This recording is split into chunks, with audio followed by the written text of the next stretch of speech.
Well, some people call it a modern miracle. It is a beautiful diamond, exactly the same optically, chemically. There are advantages to these man-made stones, but there's also controversy.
Why is this called the Diamond Dilemma, first of all, and who am I? Well, my name is Dan Scott, and I run an agency called LuxeLicensing, and we're starting a nonprofit called the MMDA, the Mind and Man-Made Diamond Alliance. It's the only nonprofit that's completely unbiased and welcomes both natural and lab-grown diamonds. I don't believe in separation. I believe in unity and equilibrium. And it's probably a good time to mention that the views and those opinions expressed on this program, even though they're by experts, are not necessarily those of the group. But we'll be also opening up the phone lines and trying to speak to you and getting more questions. We have plenty in advance, and we're going to be getting to those. And I'll be getting to the formal introductions of our really a 5-star panel. It's a trio of them, diamond experts, analysts, all the like. You're going to know these people, and you're really going to respect what they have to say. I'm sure a lot in this 2-hour forum that is unbiased. The Diamond Dilemma is named the Diamond Dilemma because we are in a state of crisis. Whether you believe Martin Rappaport's dire warning to the industry, or whether you're reading the headlines from people like Rob Bates at JCK, or other news journalists that are even out of our industry, there appears to be a lot of complications. And the complications may be best centered around a stone that the jewelry industry has put all investment dollars and public relations has been properly attuned to strategically for decades. And yet, decades is exactly what we had to prepare for lab-grown diamonds, didn't we? And yet, the industry chose not to for some reason. I find that odd. And it does put us in a bit of a predicament. Pricing, distribution, possibly market saturation. Will we be over diamond, if you will, as a world? This will come up. Many other points will come up. We're going to be talking about lab and luxury. Does it really belong? And let's begin. Edahn Golan. Well, if you don't know the name Edahn Golan, then you might have been living under a rock, just not a diamond rock. Edahn Golan is maybe the most quoted diamond expert and analyst. I mean, the man's work appears in Newsweek and Time, and of course our own industry, JCK, but the BBC and the CNN, and I mean, he's a built-in PR machine, basically. And what they have to get from him is obviously quite important. It's graphs, it's quotes, it's forecasts, and he's able to do this without a lot, or I don't know if he's actually had any retraction, come to think of it.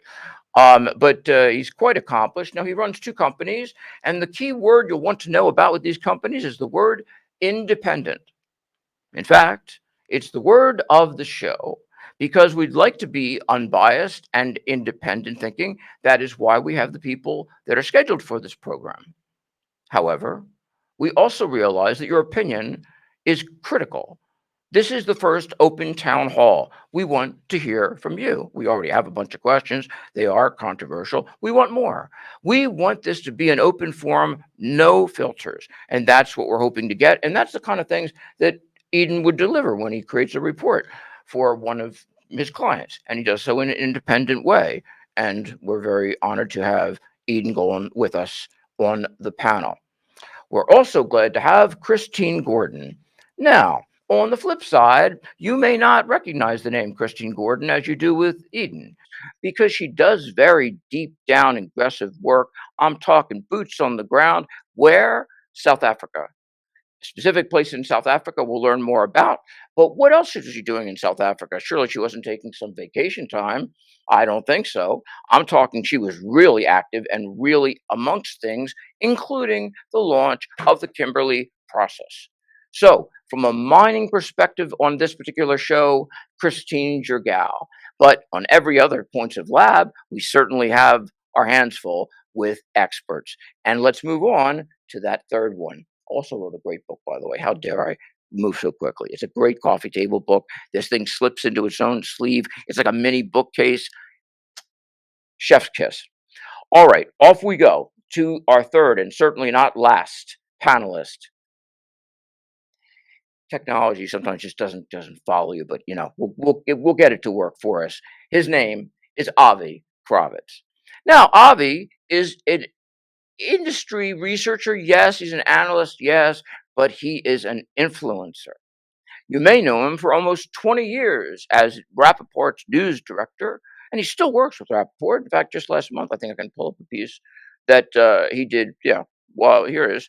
Why retail jewelers aren't buying. Gotta love these headlines. He really captures attention, and he does so with a very unique flair, if I may say, because each of his stories is a blend. It's a blend. This is what he's doing now independently. Notice the word independent. He's storytelling.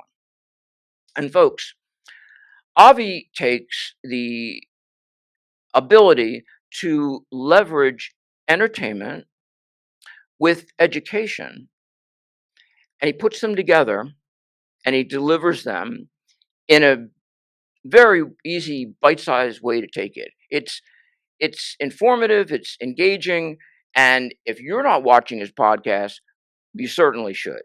I highly recommend it. And he's somebody that doesn't mince words, and we're thrilled to have him on our panel as well. But that panel would be almost useless unless it had an esteemed host. And let me tell you, we do have an esteemed host. You certainly know the name Rob Bates from JCK. He is their news anchor, he is their news director. The man has won more awards than he has trophy space. Can we just say that? I mean, the guy has won 2 Neil Awards. And for those of you who aren't familiar with Neil Awards are like the Oscars or the Grammys of our industry in terms of writing and news delivering. That just doesn't happen once, let alone twice. And I think that might be polishing off a third one for the man. He is remarkable. And talk about no retractions. I mean, I don't know how he does it. Every day he's just stepping on the news headline first. And we are so proud to have him here. But I'm going to give you a little secret that maybe you didn't know. Besides the hard-hitting facts that Rob Bates delivers day in, day out, be it blogs, be it his stories, or whatever it may be, through JCK, he's got another side to him. You might get a little angry for me saying this, but I'm just going to say it. He's got another side to him. It leads perfectly into this novel. Let me explain. He's done 3 novels, 3 mystery novels to date, right? And they're all in this very tongue-in-cheek way of taking it's for people that can't take their mind off of diamonds. If you can't turn off diamonds at night, you need this book. This book is a novel. They're all them. It's a series, obviously, it's fiction. But Rob weaves in plots, subplots, and characters, blurred as they may be, that I find have some striking similarities to some people. Maybe they're even on this podcast. Do you know that this book, you can buy this on Amazon, a bunch of places, Slay It with a Diamond, is the 3rd, but there's a 4th coming out. And you know what that 4th one's about? Lab-grown diamonds. And how does that sound for a good segue to get me to exit stage right and get this show underway? So with that, you know our panel. You're going to meet them in a moment. And Rob Bates, the show is yours. Okay, thank you very much, Dan. I appreciate that generous introduction. Do we have our panelists? I'll look them They all look great. So I guess if I can give a slight correction to Dan's introduction, I believe, and maybe somebody can correct me, but I don't believe Tiffany is currently showing lab-grown diamonds. LVMH, as we know, has two brands that are involved with lab-grown diamonds, but I don't believe Tiffany is currently. But maybe you can find out something different today. Do you agree? No lab grown at Tiffany. One at one of the watch brands. Yeah, the crown for Tag. One of the crowns. One of the watches. And where else? Fred. Yeah, and then also you could also argue the cruise division also. But so anyway, I appreciate this. So this again is about lab-grown diamonds. It's a topic that I don't think the industry talks about enough. It doesn't get enough attention. Maybe you guys have not heard about these things. They're diamonds grown in a lab instead pounded out of the factory. Isn't that amazing? So I would like the panelists. So when we talk about lab grown, I think there's two big questions everybody thinks about. It's first of all market share versus natural diamonds, and is this cannibalizing versus is this adding to the industry? That's I think the first question. I think the second question is what's happening to prices in the business. So I guess we'll start with we'll start with Avi, since I just talked to Edahn a couple weeks ago. Why don't you give your quick take on those two questions, market share and prices? Sure. Thank you, Robin, and thank you, Dan, for as Rob said, that generous introduction. So I mean, there's no doubt that lab-grown has taken market share from the natural diamond industry. What has surprised me, and I think many others in the last year or two, is the extent to which it has sort of infiltrated the bridal market. And so the question is whether that will continue or not. And to me, it feels like that sort of market share competitiveness of between lab grown and diamond and natural diamonds it's sort of in flux.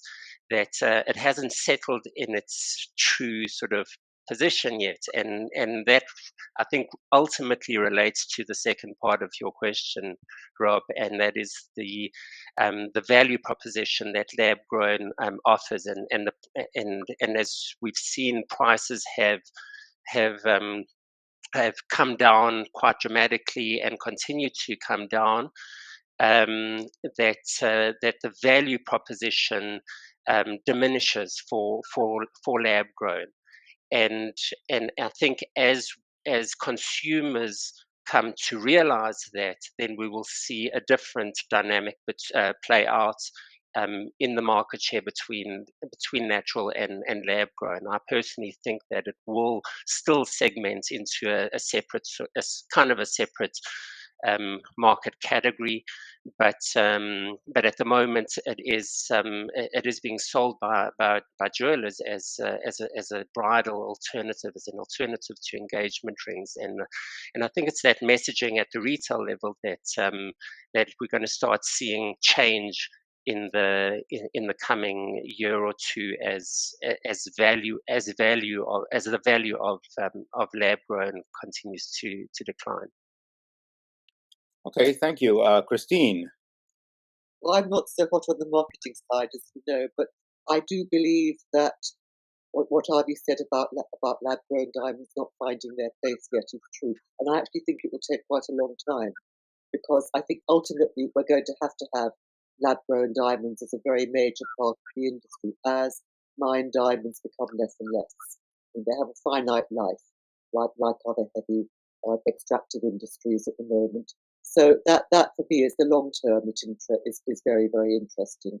Whereas the short and medium term, I think what Avi said is quite right. There will be a flux. There will be changes as people really look for lower cost jewelry, and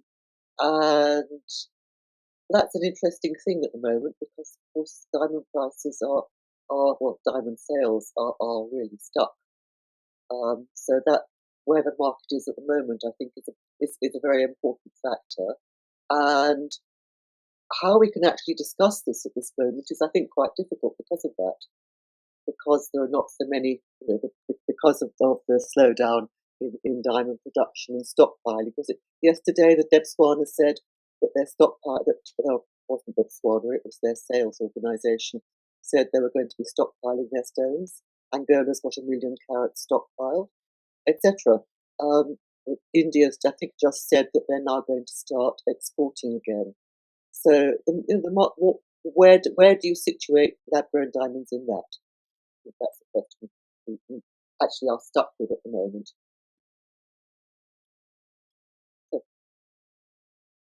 Thank you. I believe that was Okavango, which is the state-owned diamond company. Yes. Yeah, Okavango is holding off on its November and December sales. And now, Edahn. Not so bad then. Yeah. Well, I agree with my two colleagues here that the issue of price depreciation is an important factor in how consumers view and consume lab-grown diamonds. I think I agree with Christine that I'll rephrase maybe what she said. I think that lab-grown diamonds, the industry will need to rebrand itself or reinvent itself. Yes. The big thing about natural diamonds is that they're natural, right? It's not the rarity as much, but the fact that it's natural. And by natural, I mean, the story is a diamond is forever. Why a diamond is forever? Because it takes billions of years, feels forever, to be created. And that was the basis for De Beers campaign. And this is what sells diamonds till this day. To say we're exactly the same, but we were made in a factory several weeks ago or a couple of months ago, kills that story. So they really need to reinvent their story. And at the same time, we're looking at a market that is suffering from a glut of supply. The surprising thing was, so the diamond industry saw that, as Christine said, as in response to falling sales, companies decided all across the pipeline to stop selling. Because why sell if I'm not going to get the value that I believe my goods should get? And the lab-grown industry really cannot find itself, can't collect itself to do such a thing.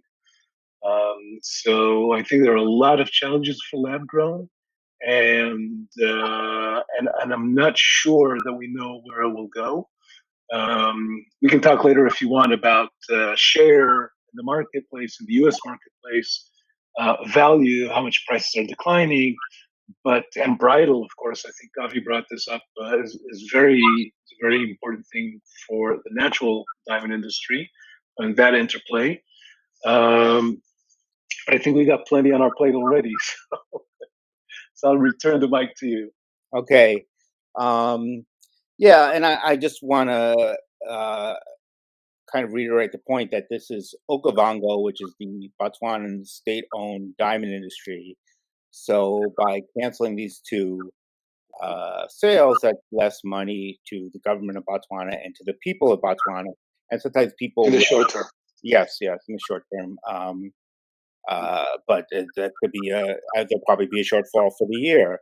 And I think sometimes people kind of make these things into abstractions that, when we talk about the benefits of diamonds to Africa, they kind of, hand wave it away, or they make it abstract, or like, but this is something that has a real impact on governments and on people. And we're seeing it right now. And this is the state's economy, absolutely. Yes, it's all predictable. Right? And if I may add, I believe that Okavango, even though it's an independent, going back to that word, it's an independent government-owned company, I am sure, I don't know this for a fact, but I'm sure that they consulted with the government before they made the decision. Yeah. So the state made a conscious decision to let's hold back and suffer that delayed income for a greater income somewhere down the line. Yeah. So that's part of. And I've there was this big thing with beers in Botswana having the negotiations. I mean, I talked to people in Botswana, and some of them got very emotional. I mean, even to the extent of crying when they talked about how important diamonds are to the country and how much they feel for the country. So again, I think that's something that's an important point as we kind of think about what are the longer term implications of this. Now, let's talk a little bit about, we talked about the falling prices. I've talked to people and they've, they tell me about all these retailers who are doing great with lab grown. And then I said, well, are any of them planning to pivot out of it? And they said, well, they all want to pivot out of it because the price keeps falling. So I think the question I have uh, is, now that this market is so established and it has this market share, is how do we, if people want to pivot out of it, if retailers want to pivot out of it because the price is so low, and even with the greater margins, they can't make enough money to kind of replace what they're doing for natural diamonds. Have they, in some cases, kind of, and have we as an industry gotten the consumers so interested in lab grown that kind of that pivot may not be possible at this point? Anyone want to jump in? Or Well, I'll say, if I may. So I think there are two types of retailers in the United States for lab grown. One is the price point kind of company that wants to offer a low cost item. And those guys are really suffering because they're seeing their average transaction value constantly declining, which means that, if the price of lab grown is down 30% over a certain period of time and decreased by more than that, that means that they need to sell 30% more just to maintain their revenue. And and it's very, very difficult to do, to increase your sales in such a way. And those guys are the first ones that are looking to leave um, um, this field. The other group are those that are selling by budget. By budget, I mean a person walks into a store with, I don't know, $4,000 burning a hole in their pocket, and that's their budget. They decided in advance that's how much they're going to spend. For for that kind of consumer, the the industry, the retail retailers are very happy to supply, just because, as you mentioned, the margin is so much larger. For lab grown, we're looking at a margin in September. It was about 64% gross margin, um, where natural is about 32, 33%. So obviously, there's something very tempting in selling lab grown. That being said, a lot of these guys are saying, look, down the line, I'm afraid of not being considered a luxury retailer anymore. So we're kind of flipping back to 2015 when you ask people, will you ever sell lab grown? The answer is no. I'm a luxury retailer. I don't want to sell plastic. So it's not plastic, but that's the perception they had in mind. And once we saw demand growing on the consumer side, then at that point we started to see a lot of demand. So I think that's the interplay, and that's why, once again, the story which you're selling needs to change. Avi, you have some thoughts, or Christine? Hmm. I was just wondering whether the market that was originally around a little bit for the kind of concept of lab grown diamonds as more ethical is still in existence. You see that less and less these days. It's actually quite a big question. Yeah, I mean, yeah, that's another debate. But yes, I do believe that perception is very much out there. Yes. I think there's It's certain legal. Yeah. They'll kind of get around it. They'll say this is a product that's appealing to ethical consumers and appealing to environmental consumers without kind of making any direct claims for it, but yeah, I think we're seeing a little less of that. Um, Yeah.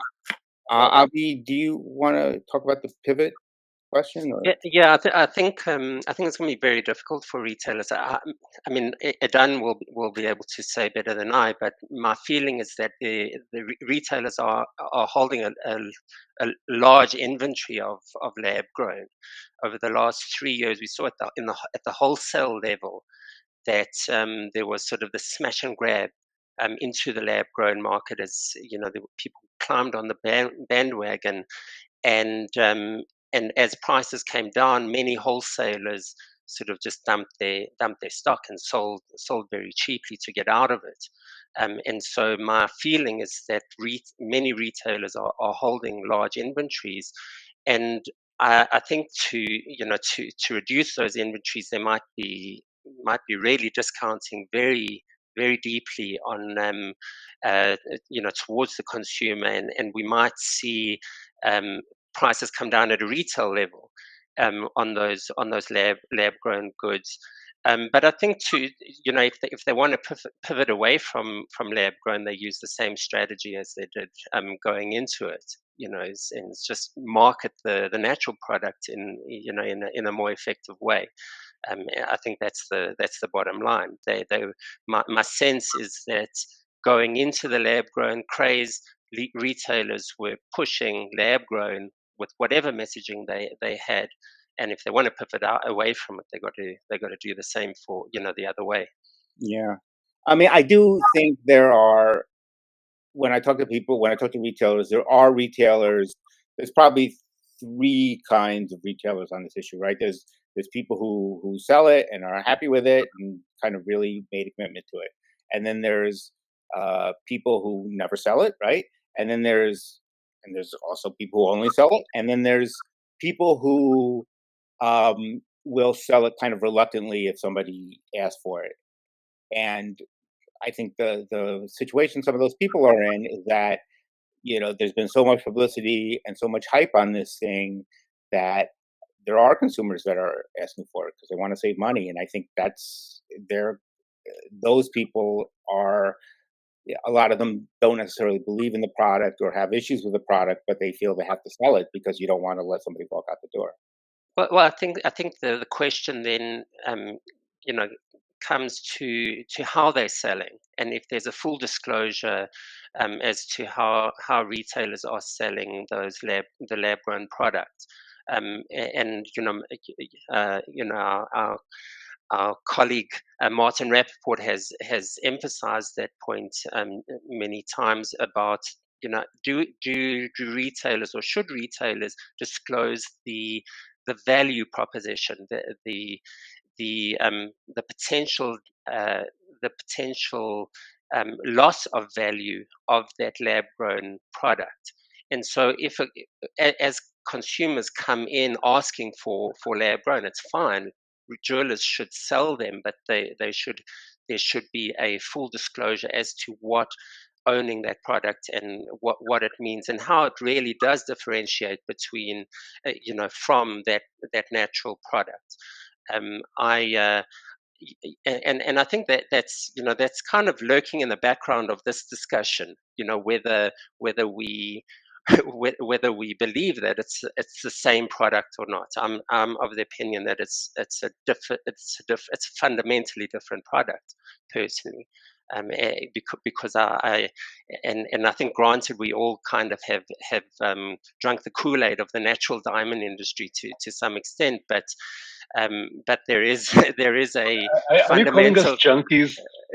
Well, I'll speak for myself. I am a junkie, but there is a certain value that I believe that natural diamonds hold that lab grown doesn't, and so it comes back to how those jewelers are selling lab grown to consumers who want them or who are coming in blind.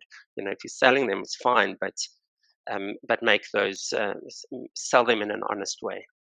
Yeah, and I think I'm sorry. I was going to say, I believe De Beers thinking about reintroducing their diamonds are forever slogan, aren't they? Yeah. In that, yes, I think that says quite a lot. Yeah. Um, I would say, I would say a couple of things to what Avi said. I think we're kind of in an interesting time as far as just kind of the larger society, in that, we are there. There could be starting to be some kind of division between the artificial and the natural, um, as far as, just as far as like things like ChatGPT. Is a song written by a machine same as a song written by a human? Is an article written by a machine the same as an article written by a human?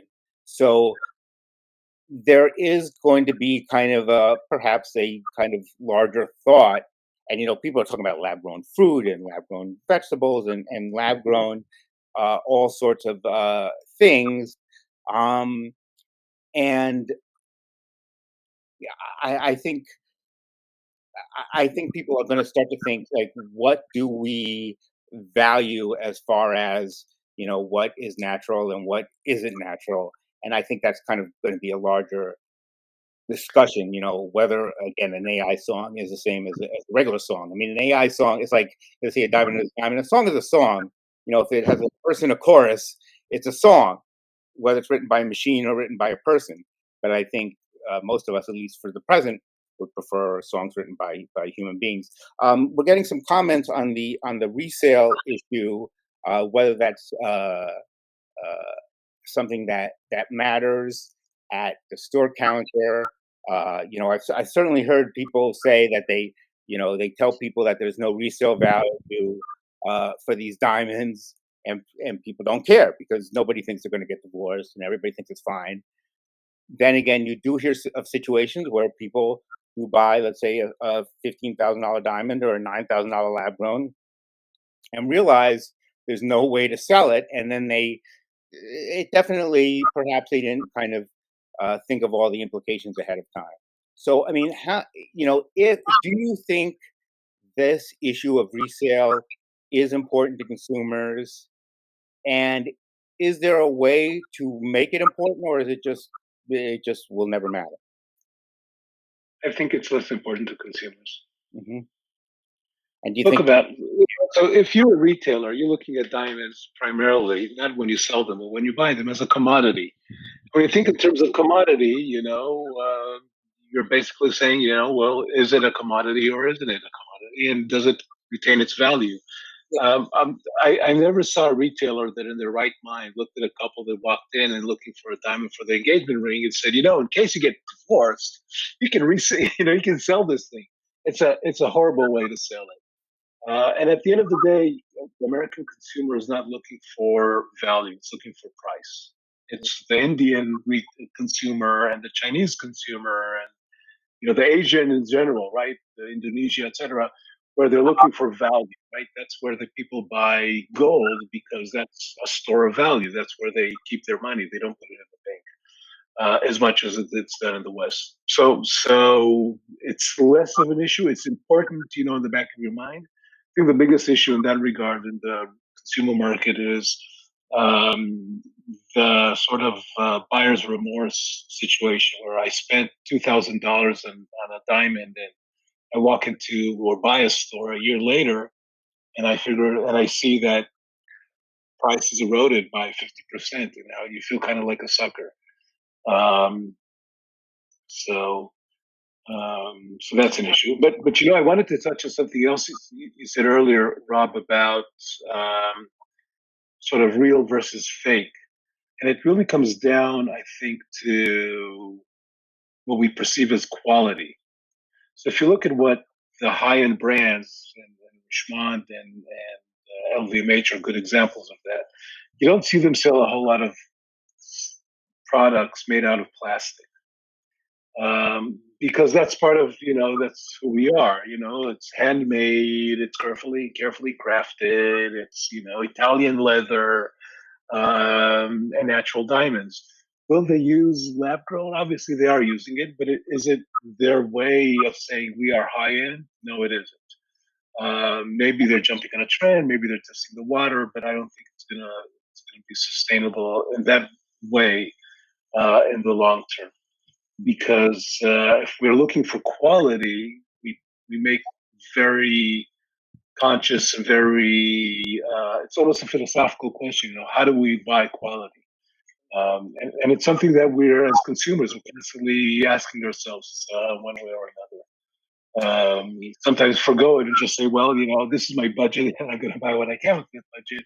But it's really, at the end of the day, a question of quality. Once again, it's a matter of what story do you tell. If you sell your lab-grown diamond with the right story, then you can generate quality in a different way. But that's part of what I think the issue is there. It's really like the distinction between organic and factory farm food, isn't it? And that's one analogy. Right. And do you think that it is possible to? So there are some people on the chat that say that they feel that resale does matter to consumers, and again, you hear a variety of different things.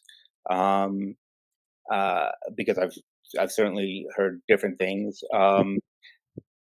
Is there a way to kind of market that resale thing? Because the analogy I use is this lovely apartment I'm sitting in, we own it, right? And we decided not to rent. And even though it's not, we don't necessarily consider it an investment in that it might go up, it might go down, we might lose money on it. It's an asset, right? It's something that we have that is worth money. Whereas if we rent an apartment, we would have nothing.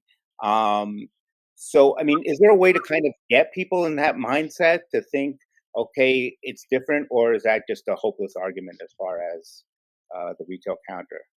Yeah, if I may, Rob, I think resale is the wrong term. I agree with Edahn that no retailer is selling, with the resale pitch to a to a couple that comes into their store. But to your point, Rob, there is I think consumers generally do have have in the back of their minds what the value of that purchase is, particularly on diamond jewelry.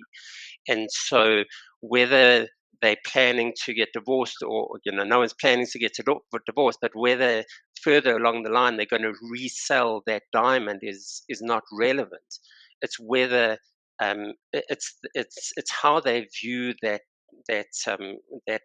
that asset, as you say, and they do view the product as an asset when they buy it. That diamond ring is an asset, and they expect it to hold a certain value for whether it's for a potential resale or for a future generation that they're going to pass that on to. And so I think it is a your question as to how we reframe that terminology. I think you answered the question in that people do view it as an asset, and it's an asset purchase, one way or another. It would have to be a long-term asset as well, because, as I mentioned earlier, there will be an increasing scarcity of mined diamonds over the longer term, and therefore there is already a stock of mined diamonds cut and ready in the marketplace, people's assets. And that same argument doesn't apply to man-made stones at all. So if you want, in the longer term, if you want a natural diamond, you may be inheriting them. And they will keep, and I think in that case they probably keep a store of value, which you possibly can't say about man-made diamonds. I think that's a big argument to explore, but it will be something we will need to explore later on. Support. Okay, and we're getting a lot of different comments about resale value. Somebody said a diamond costing $500 being sold for $4,000 to the consumer. I guess that's a lab-grown diamond. How is that not taking the consumer for a ride? What happened to ethics in our business? I mean, I assume most people would be happy with those margins, but yeah, it's certainly the way business is not done currently. It's not. I would say that's not that common. Um, Somebody's mentioned, and I think actually Tom Nays works in Antwerp. Says they value the brand, just partially the diamond. They have more trusted brands, and I think uh, this has been a long discussion in the industry about how do you brand diamonds, and now that diamonds are a product that people can get for a very low price versus you know, and you can get a natural diamond for a high price, but you can get a lab grown diamond for the same price. And again, we can argue about it, but some people do consider them relatively the same thing. And there's an argument to be made in both ways. I mean, is one of the ways the industry sets itself apart is branding? Because if you look at, like, for example, perhaps a good analogy here is the what happened in Switzerland with the quartz crisis, in that all these kind of cheap digital watches came on the market, and then eventually what saved that market was Swatch really getting into branding high-end watches, and now that market is as big as it. Actually, with branding low cost watches, because they Yeah. came out with a $60 watch, but they keep. So actually, that's an interesting question. If I may jump in, Mhm. If you look at the direction that lab grown is starting to go into, it's kind of similar to what happened with Swatch. So Swatch came out with a very, very basic watch, right, that had unique designs. The craftsmanship was there, and they kept changing it. So if you saw a watch that you liked, you had to buy it because that in a couple of months you will find it.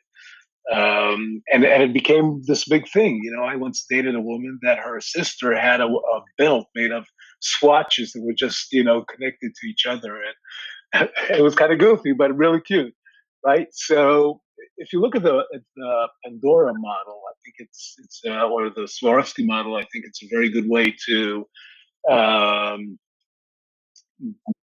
to kind of underline where the potential of lab grown lies.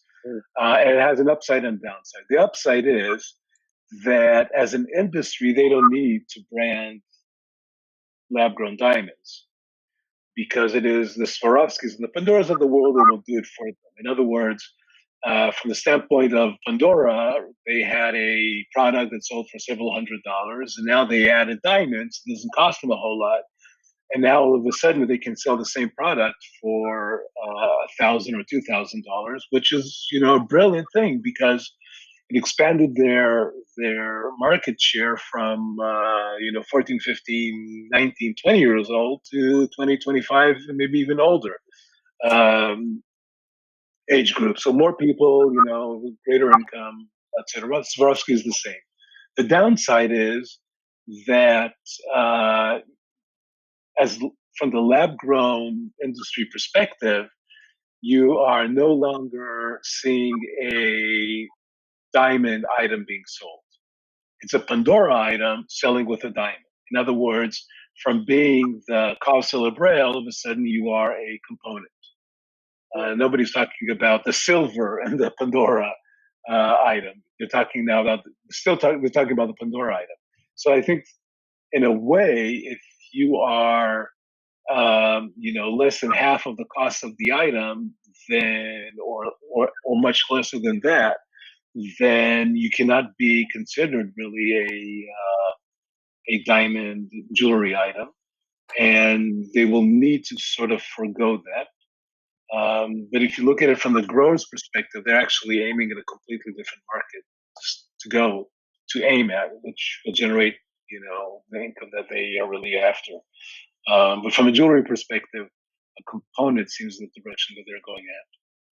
Yeah. Edahn, if I agree with you. I think Pandora and Swarovski can get away with selling their name with components that include lab grown, but I don't think that LVMH can get away with that on a broader scale. I don't see how LVMH can maintain its brand image and its story that it tells with a wide scale use of lab grown.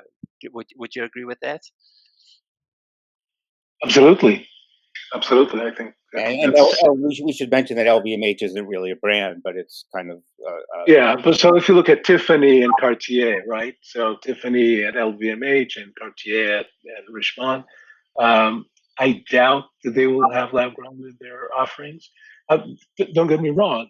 Tiffany makes a lot of money from selling, silver keychains, right? Nothing really luxury about it, but it was an opportunity for them, and they grabbed it. But it's still, natural, high, very Right, right. workmanship. But even if if they shock the world and release a collection with lab grown, it would be just that. It would be one or two lines within there. It would. I think that it would really harm their brand if they went broad scale as a Pandora or Swarovski has. Pandora I and Yeah. Swarovski, that's their low cost jewelry brands. I mean, they haven't yet, right? And I don't think they've shown any indication yet. But Yeah, I would not be shocked if they did it as an entry level product. But I don't think they would do it for bridal, for example. But I mean, I don't know. It's their decision in the end. But that would be my sense. Obviously, I'm surprised that perhaps Fred and Tag Heuer have done it, but we really haven't seen that much movement among the high end brands. And I think with this price decrease, we'll probably see less. right. I think Yeah. the watch brands are different though than they have different considerations. I think. Hmm. I mean, I would say, I mean, we talked about lab grown being branded, but I do think natural needs to be branded too. And Tiffany and Cartier are obviously brands, uh, similar to Pandora and Swarovski. But I think that's going to be, I think that's going to be extremely important as far as kind of determining the value of the piece. No comment on that, or No, We I think agree. there's a silent agreement. I want to kind of respectfully disagree with a comment that's in the chat. It says the FTC says that, I guess, lab grown diamonds and natural diamonds are the same, identical. It said that they are both diamonds, but there's different disclosure requirements, for example. So you can't just say diamond for lab grown. You need to say lab grown. So I don't think they've said they're the same, identical. Just like a G diamond is not the same as a L diamond or an M diamond or J diamond. They are different products and they're valued differently. So whether people, I think there's That's legitimate. why this color is required. Yeah, I think there's a legitimate debate about whether people see them as the same or whether they kind of should be considered the same. But right now, there's very different uh, requirements as far as how they're handled. And I don't think the FTC did say that they are diamonds, which I've always thought they were. They're not, as I say, they're not lab grown tomatoes, so they're lab grown diamonds. I mean, they are. I don't think anybody really denies that they're diamonds. However, they're a very specific kind of diamond, which is, whether you think that's good, bad, or indifferent is up What, to you. Yeah. what's interesting is how strict the requirements for disclosure are.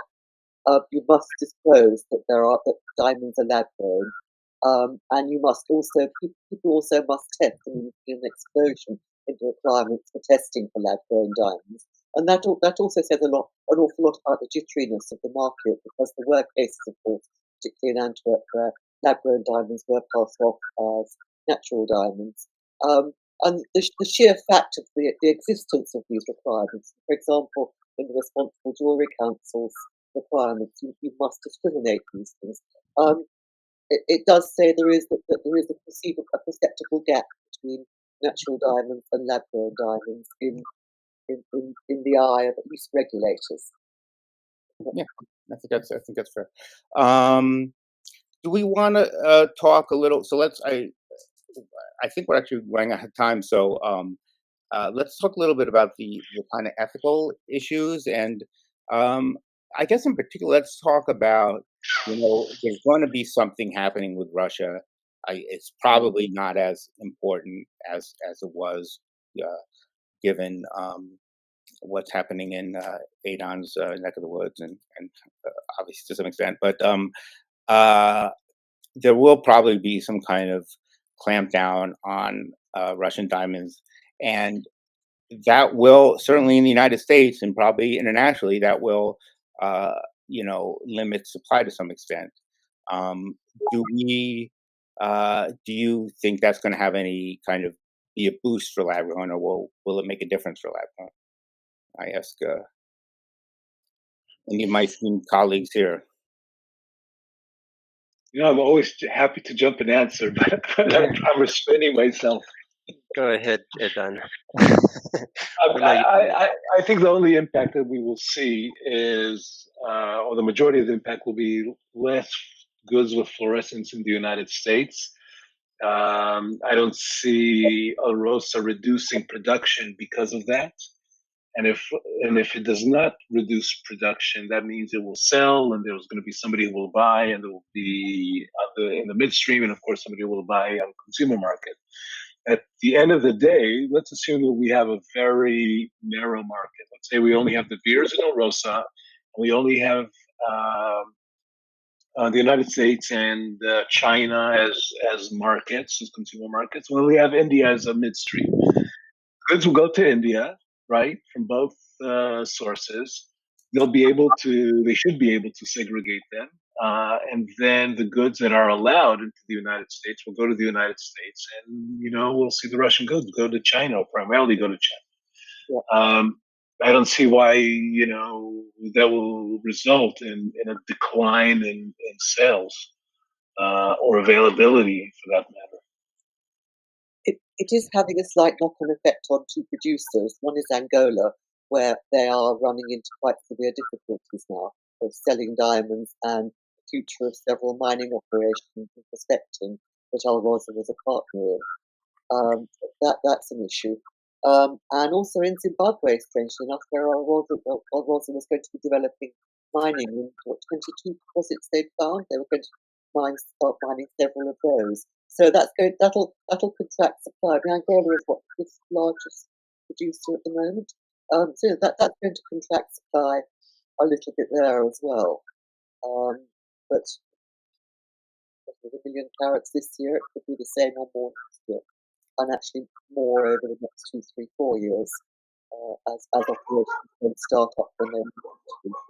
So it will have more effect. It will have some effect. It's having some effect on quite a lot of effect on Angola. Otherwise, no, I agree. I think the Russian goods will go to China. I think I don't think it'll give lab grown a boost unless there's really some massive consumer backlash.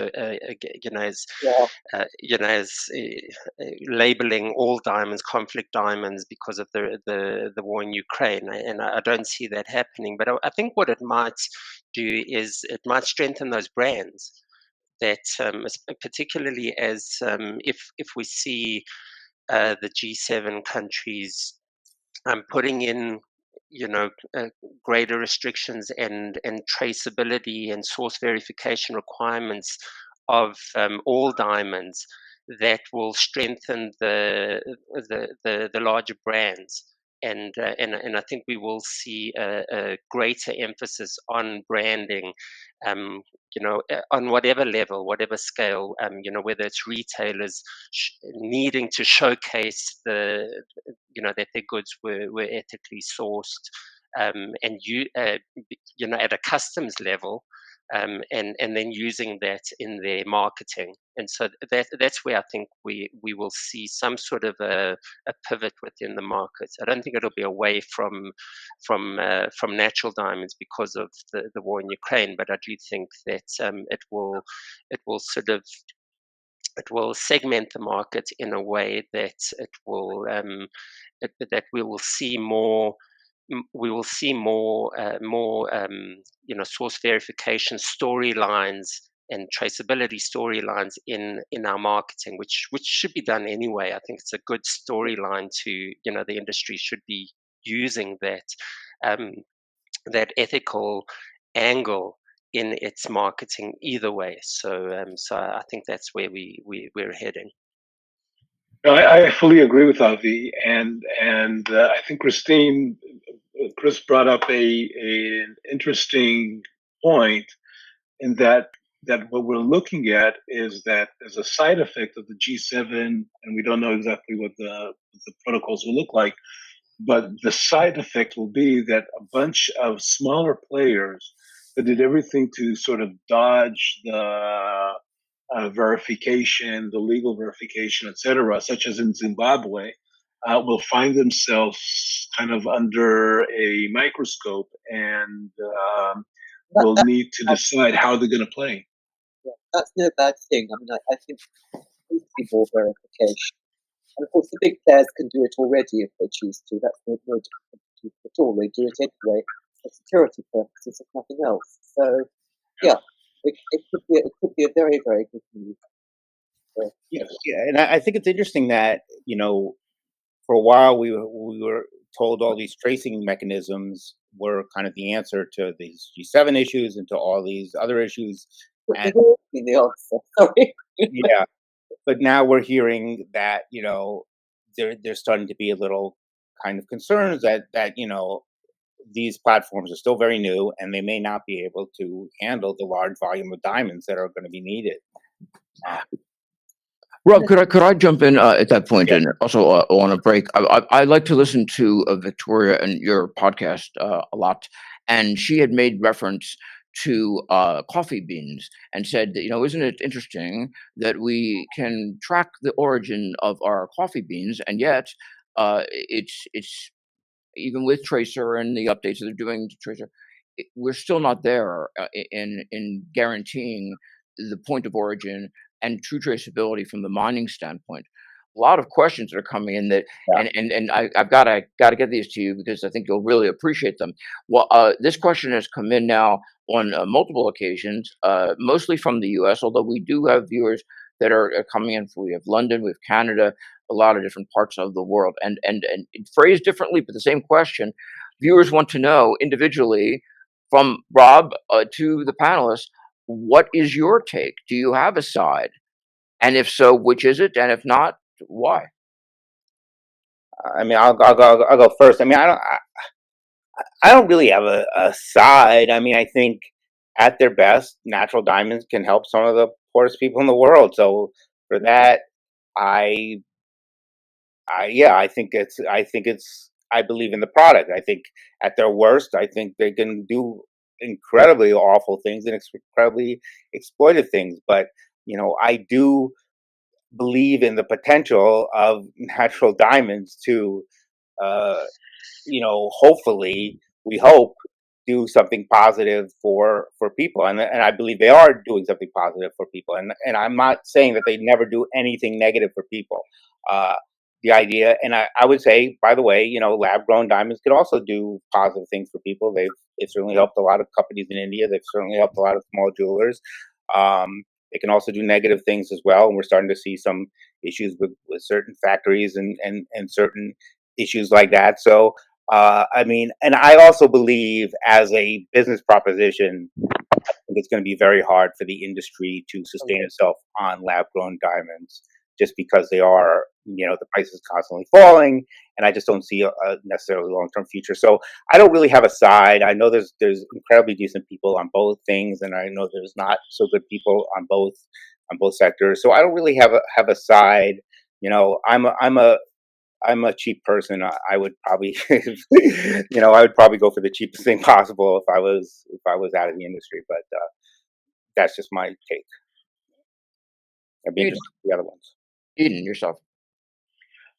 You kept using the word independent in the introduction, and I think the important thing is that when you're independent is that you're impartial.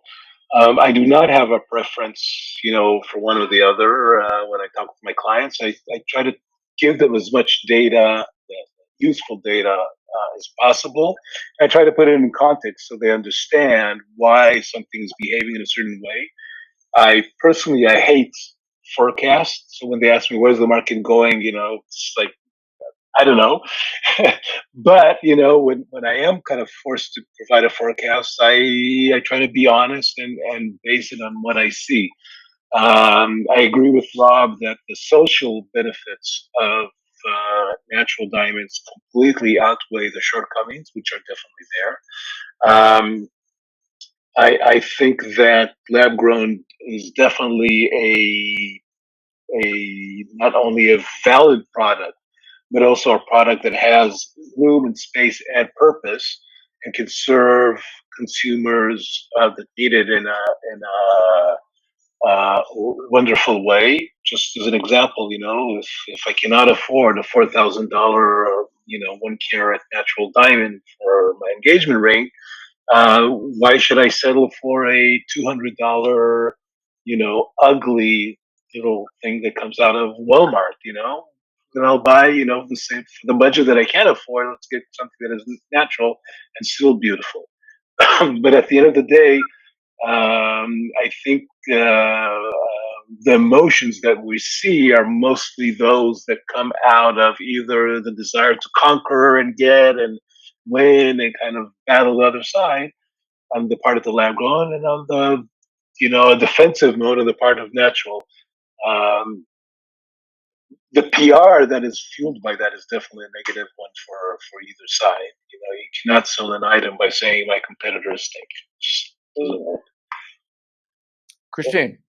Yes, I agree with a great deal with everything that Edahn said, actually. Diamond production is incredibly important for quite a lot of countries.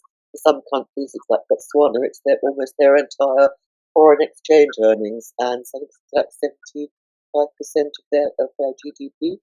Very high, certainly. You can't take that away, and you shouldn't take that away. You can't crash a country because there's a squabble as to the useful as between natural diamonds and man-made diamonds. That's ridiculous. I think man-made diamonds do have a future. I don't think they're the same product. They're not the same product. Natural diamonds and man-made diamonds, although they're both diamond, they're not the same. But I think as mine diamonds become scarcer over time, then natural man-made diamonds will have a place as well. There's no reason why they shouldn't have a place. It's a question, as I think we said earlier, of them finding that place now and evolving over time. Mm-hmm. Avi. I'll be a bit more personal in my answer, and maybe a bit less impartial. Partial. I'll be whatever. You know what I mean. So I love natural diamonds. I am passionate about the industry, the natural diamond industry.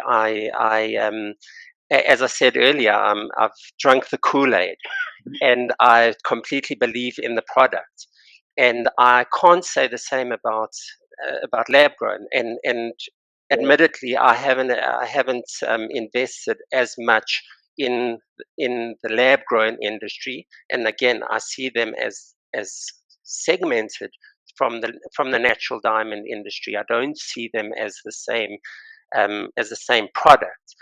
They're part of the same broader jewelry industry, and they're a category within that. But the natural diamond industry is just has so much to offer, and I've seen firsthand the extent to which it supports the poorest of people. I'm in South Africa at the moment, and I've spent a few months here, and I've visited various various alluvial mining sites and artisanal mining sites in South Africa, which not many people know about. Yes. And I've seen operations that are employing as artisanal miners on an alluvial site, groups of workers who are supporting communities, individuals who through their backbreaking diamond digging on artisanal sites are supporting 10, 15 people in their household, and I don't see that in the lab grown space. And we can extend that discussion to various other aspects, the environmental, various other diamonds do good type of discussions.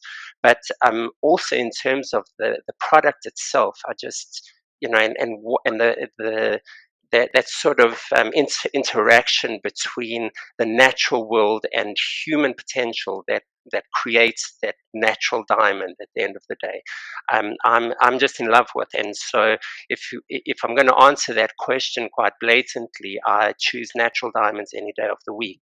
And that's and we can go, and this whole discussion is about where each product fits in the value chain, and I recognize that there is a place for lab grown. But you ask a personal question, and I'll answer it. For me, it's natural diamonds any day of the week, and for many years into the future. Got it. A question coming in specifically for. Can I just say one thing? On top of that, and I think Christine was around when all this happened. When conflict diamonds were a serious problem in the industry, and were literally, causing some very serious, conflicts and civil wars. Even then, the NGOs were very reluctant to say don't buy diamonds because of all the things that we're talking about, because of their social impact. So I think that says a lot, that even in kind of the industry's worst moment, when diamonds were having a seriously negative effect, even then, NGOs were very reluctant to say that. And even now, the most critical NGOs of the industry have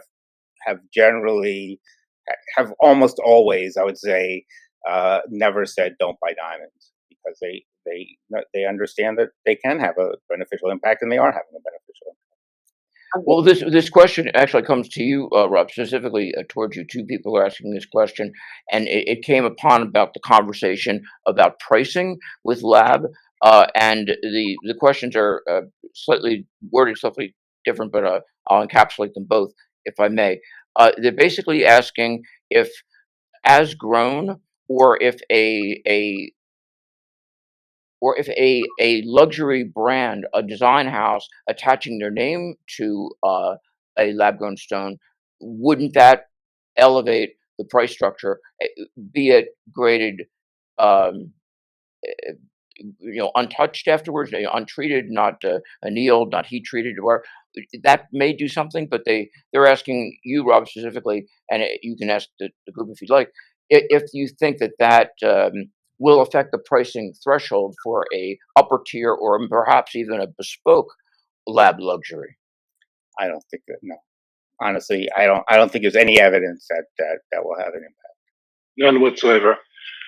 It's a product that is being sold as the alternative, the low-cost alternative, and all attempts to sort of elevate it with all sorts of.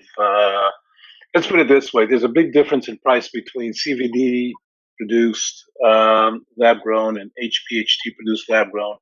And if you walk into a jewelry store and you ask the retailer, these lab growns, can you tell me which one are which? And they have no idea. They pay the same for them, even though the cost should be different in purchasing. So if it is a potential proposition, retailers never really embraced it. Gotcha. I also want to, before I hand this over to Rob again, I want to remind those that are joining us late, there is a full replay on this on YouTube, and that URL is tinyurl.com/diamond dilemma replay. And that will be available starting tomorrow on YouTube in its entirety.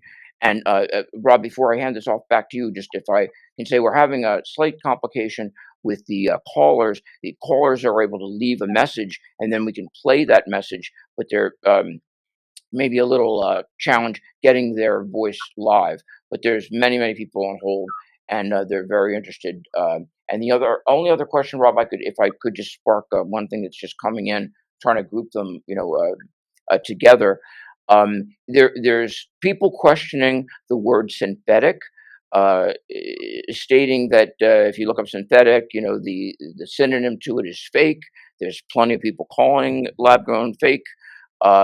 Maybe there's even is it? I mean, look, I've got a friend, two friends that are having amniocentesis, right?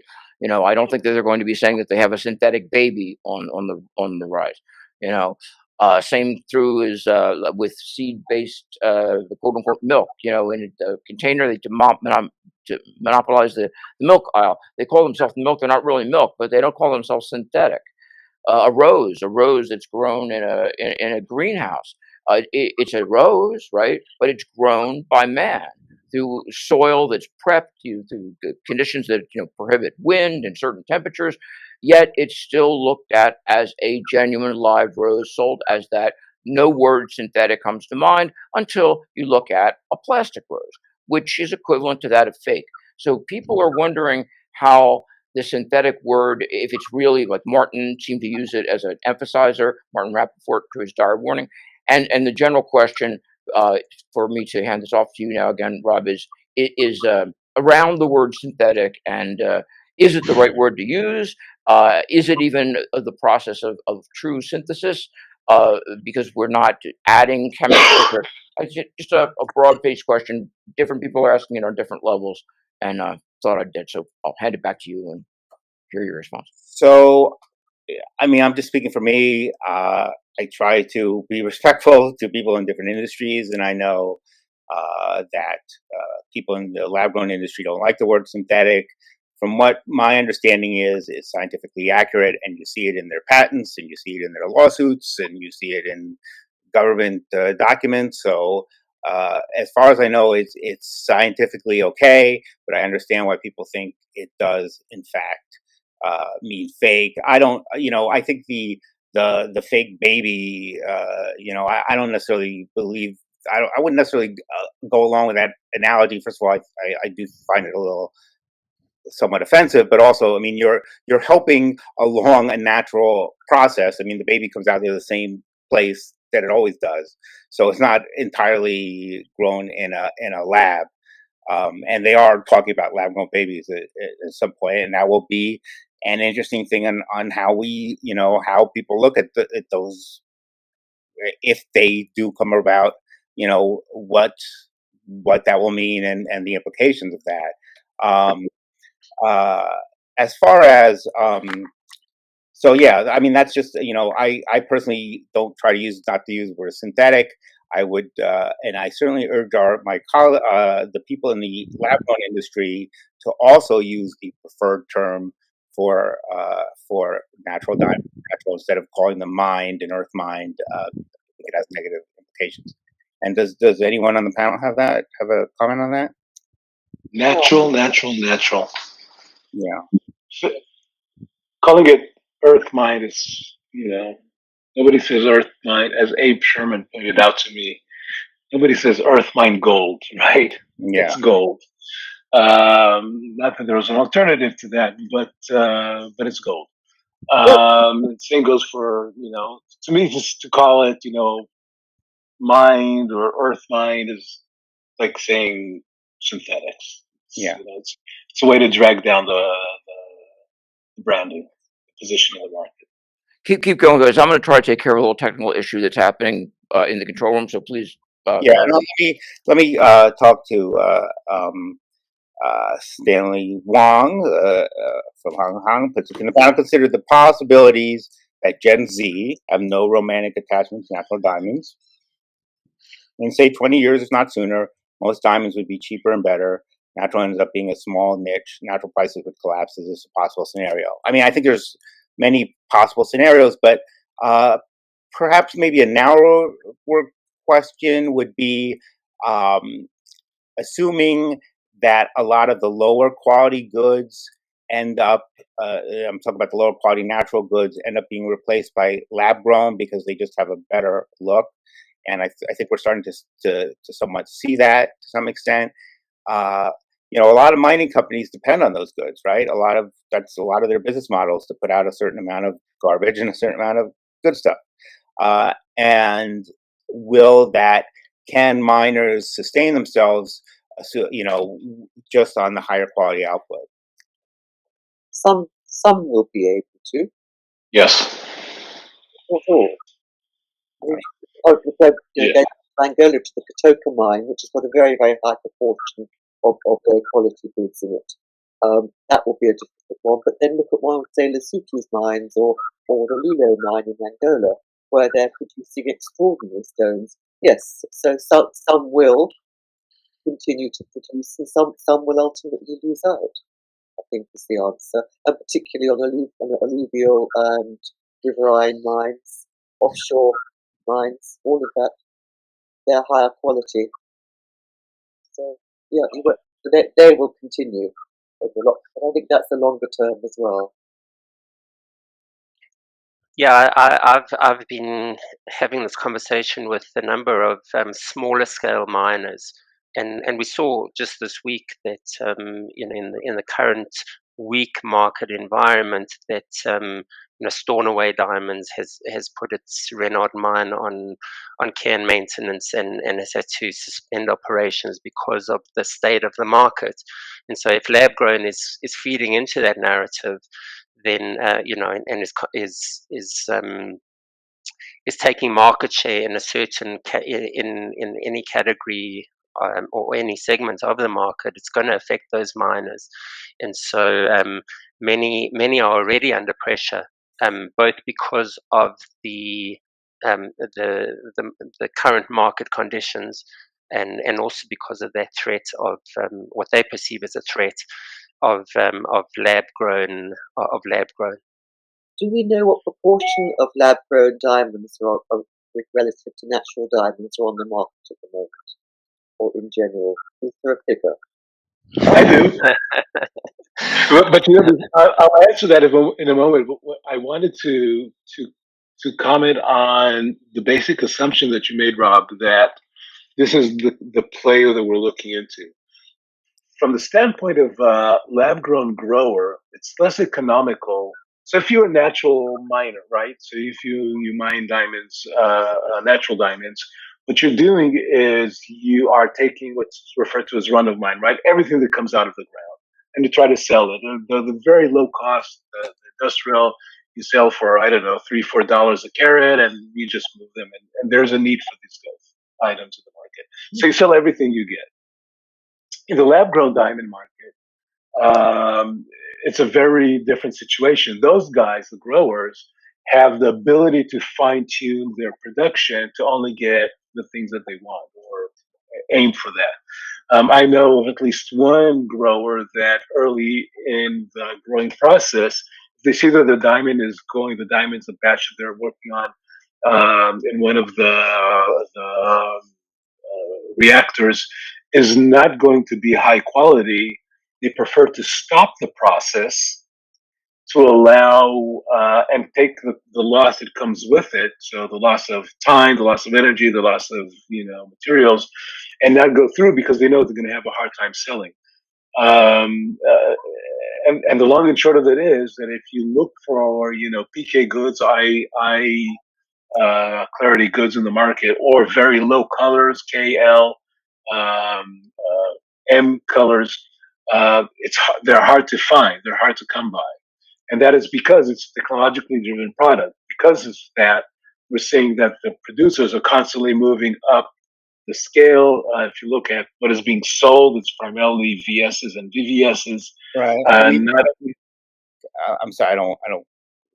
If I can just, I guess the question is, I understand that they're not producing, the lab grown people are producing garbage, but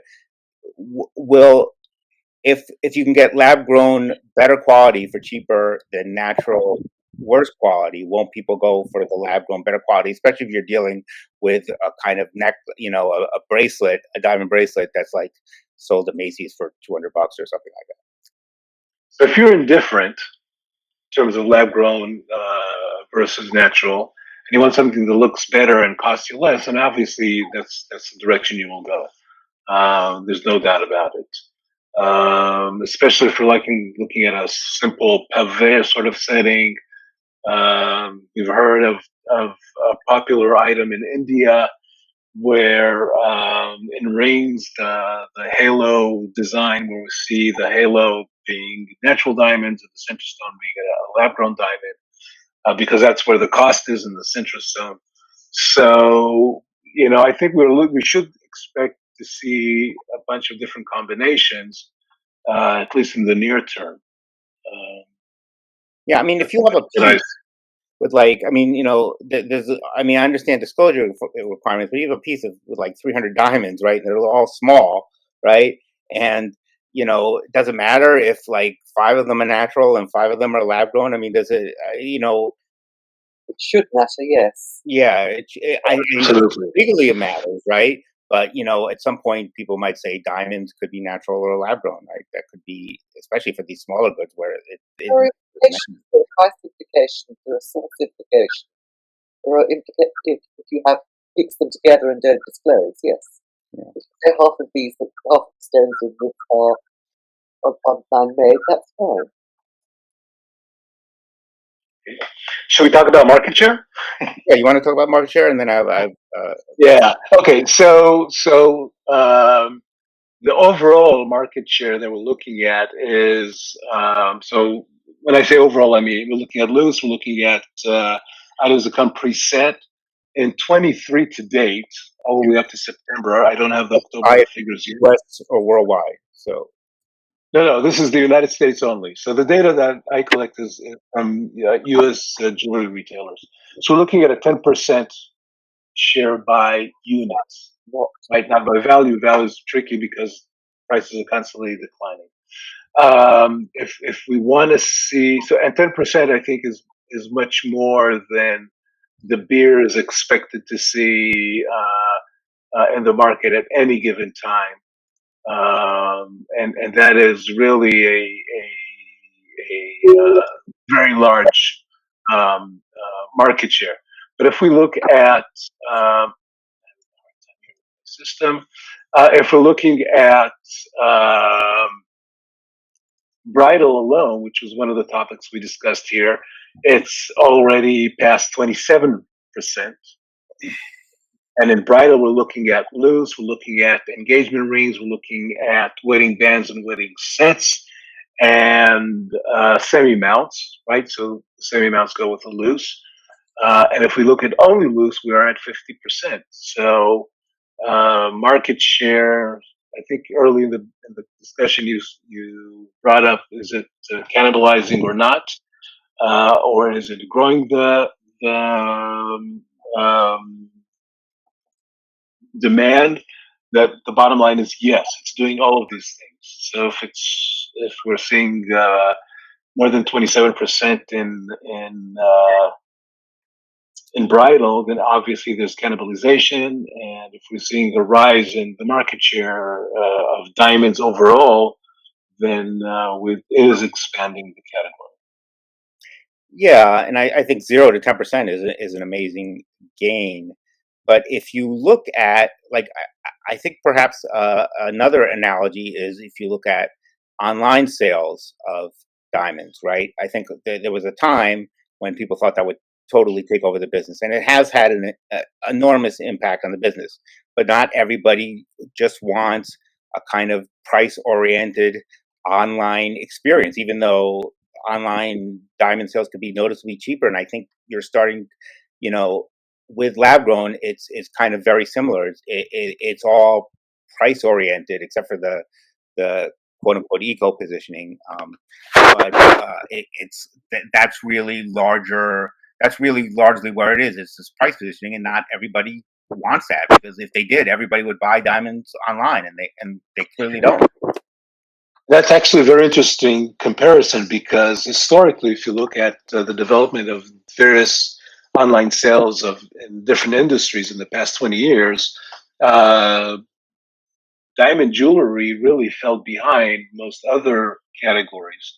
And one of the reasons is understood that one of the reasons is that because people really want to hold the ring in their hand and take a look at it and sort of see, the sparkle, etc.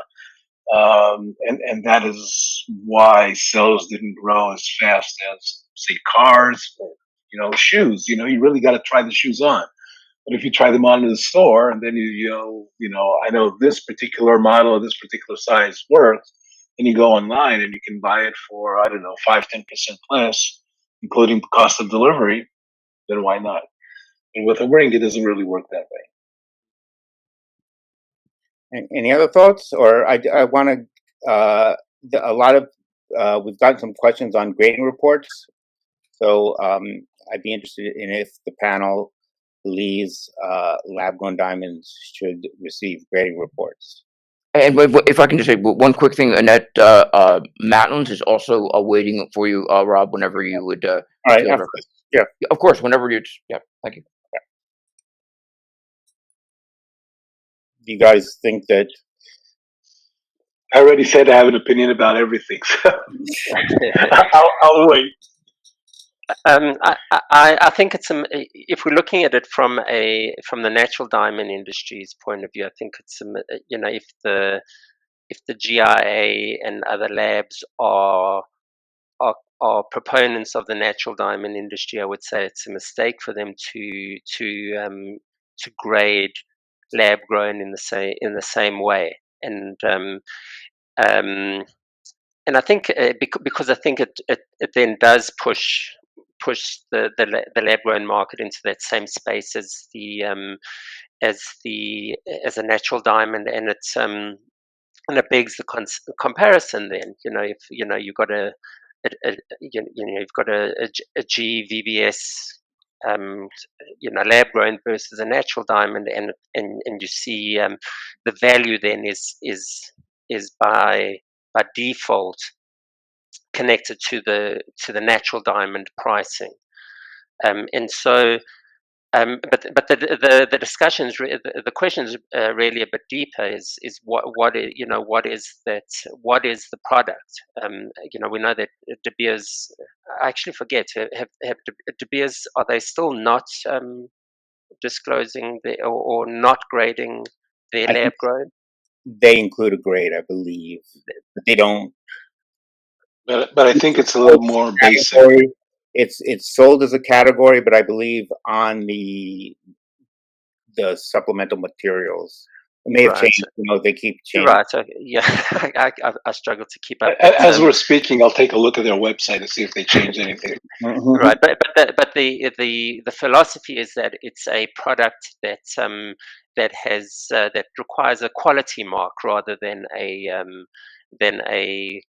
grading report as such, and because it's all part of that one larger growth process, and I think there's something to be said to that. So it's an important question, because if you are grading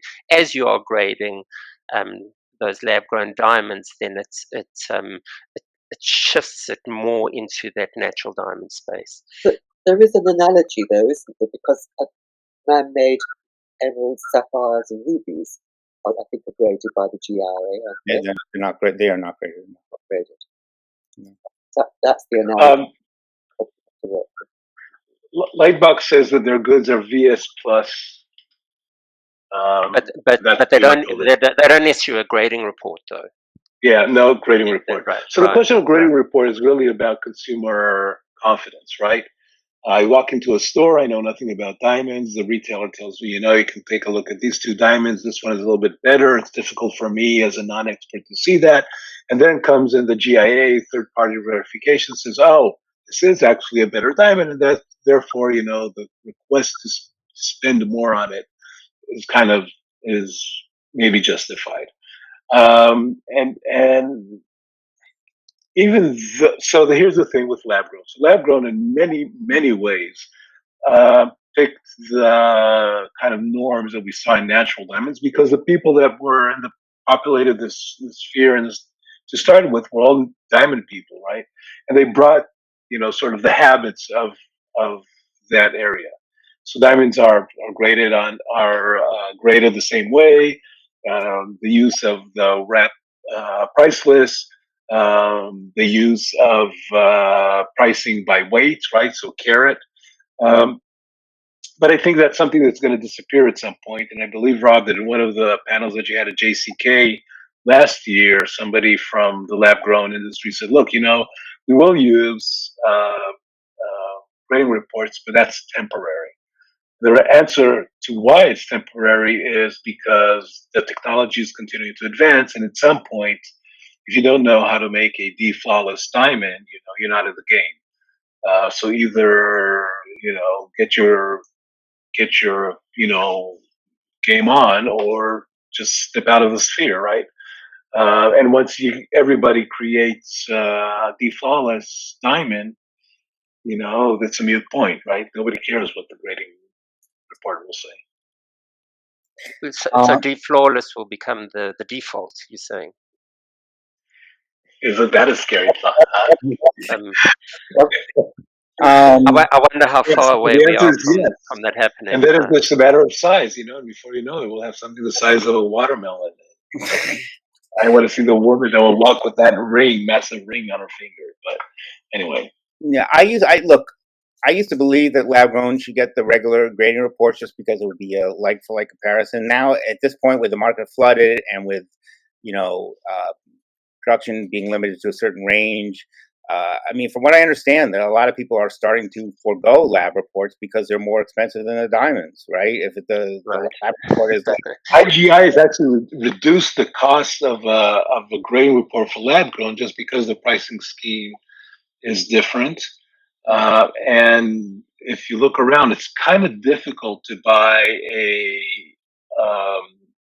lab grown diamond without a IGI report.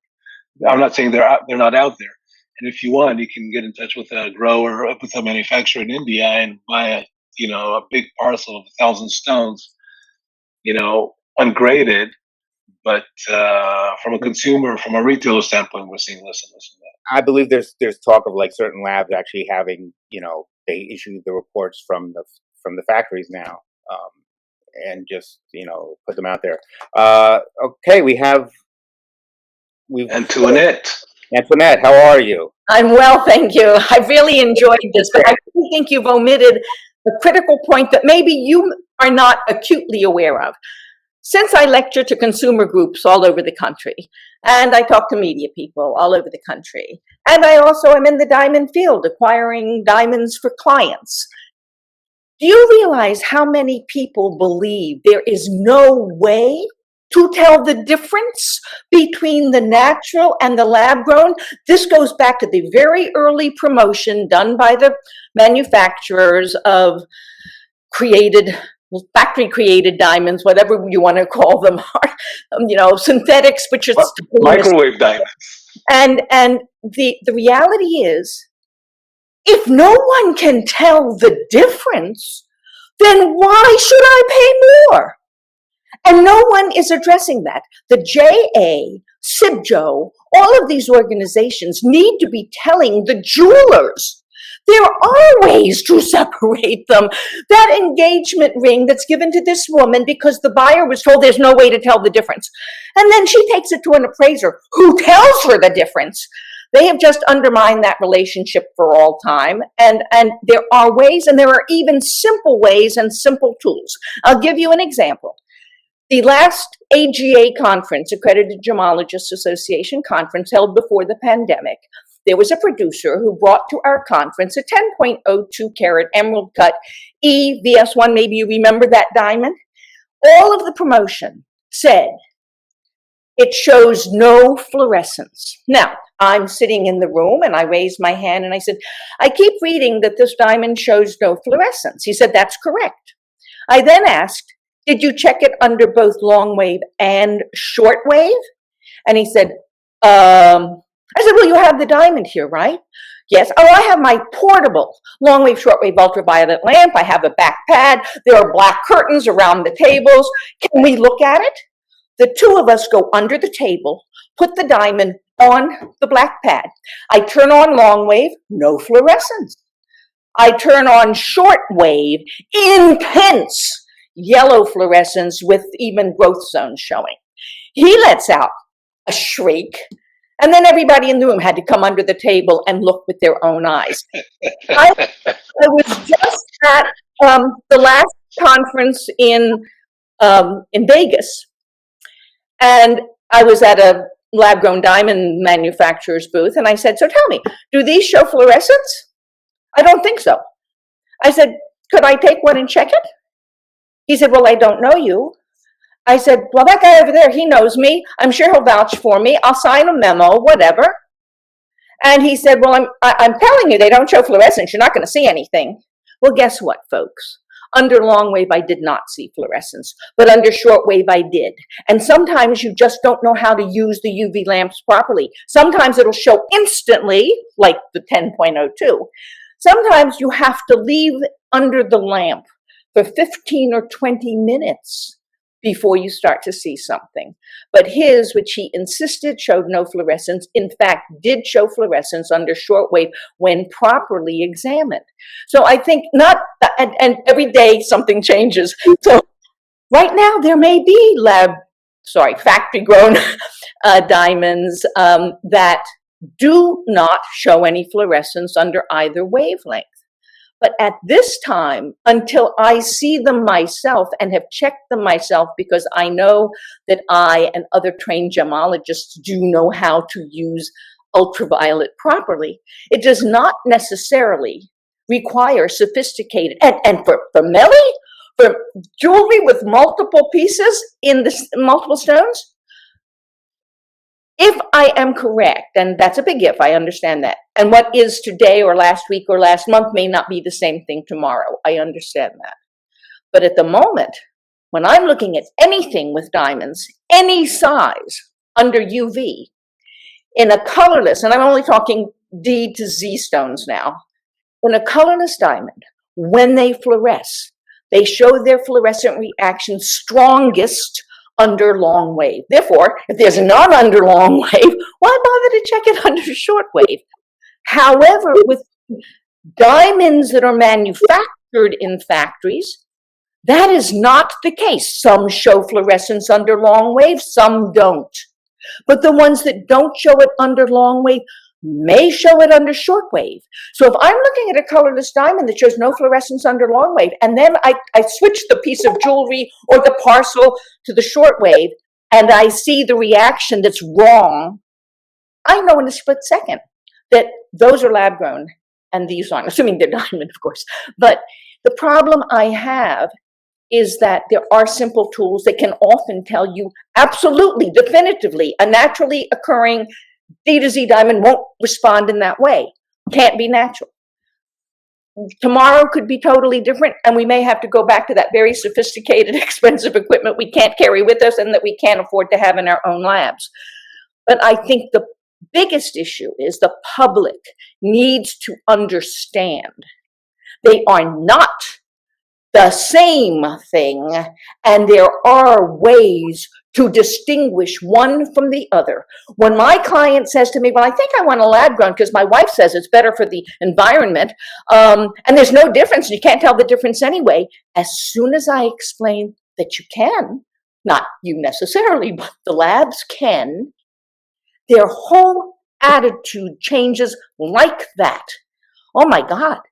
And so that young man who's telling me she wants a lab, but it's really he who wants a lab-grown diamond because it's so much cheaper, he suddenly changes his mind because he doesn't want to be found out.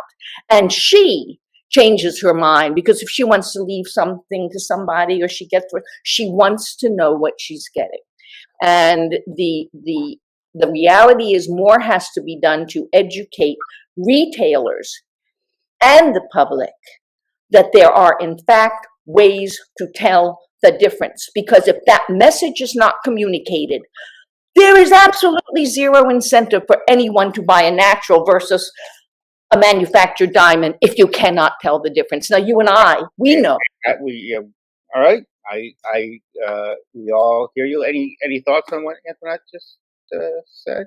I'm shocked that people are being told there's no difference, and I'm shocked that people can actually sell diamonds untested.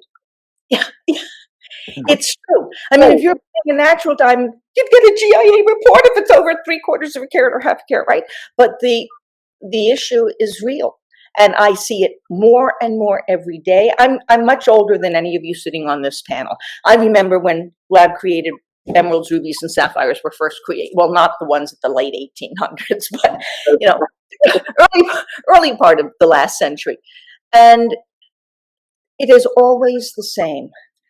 If I can't afford something that looks like a natural sapphire, ruby, or emerald, and there's one that's grown that is essentially the same thing and it's pretty, that's wonderful. I'll take it, but it never replaces the dream to own the real thing.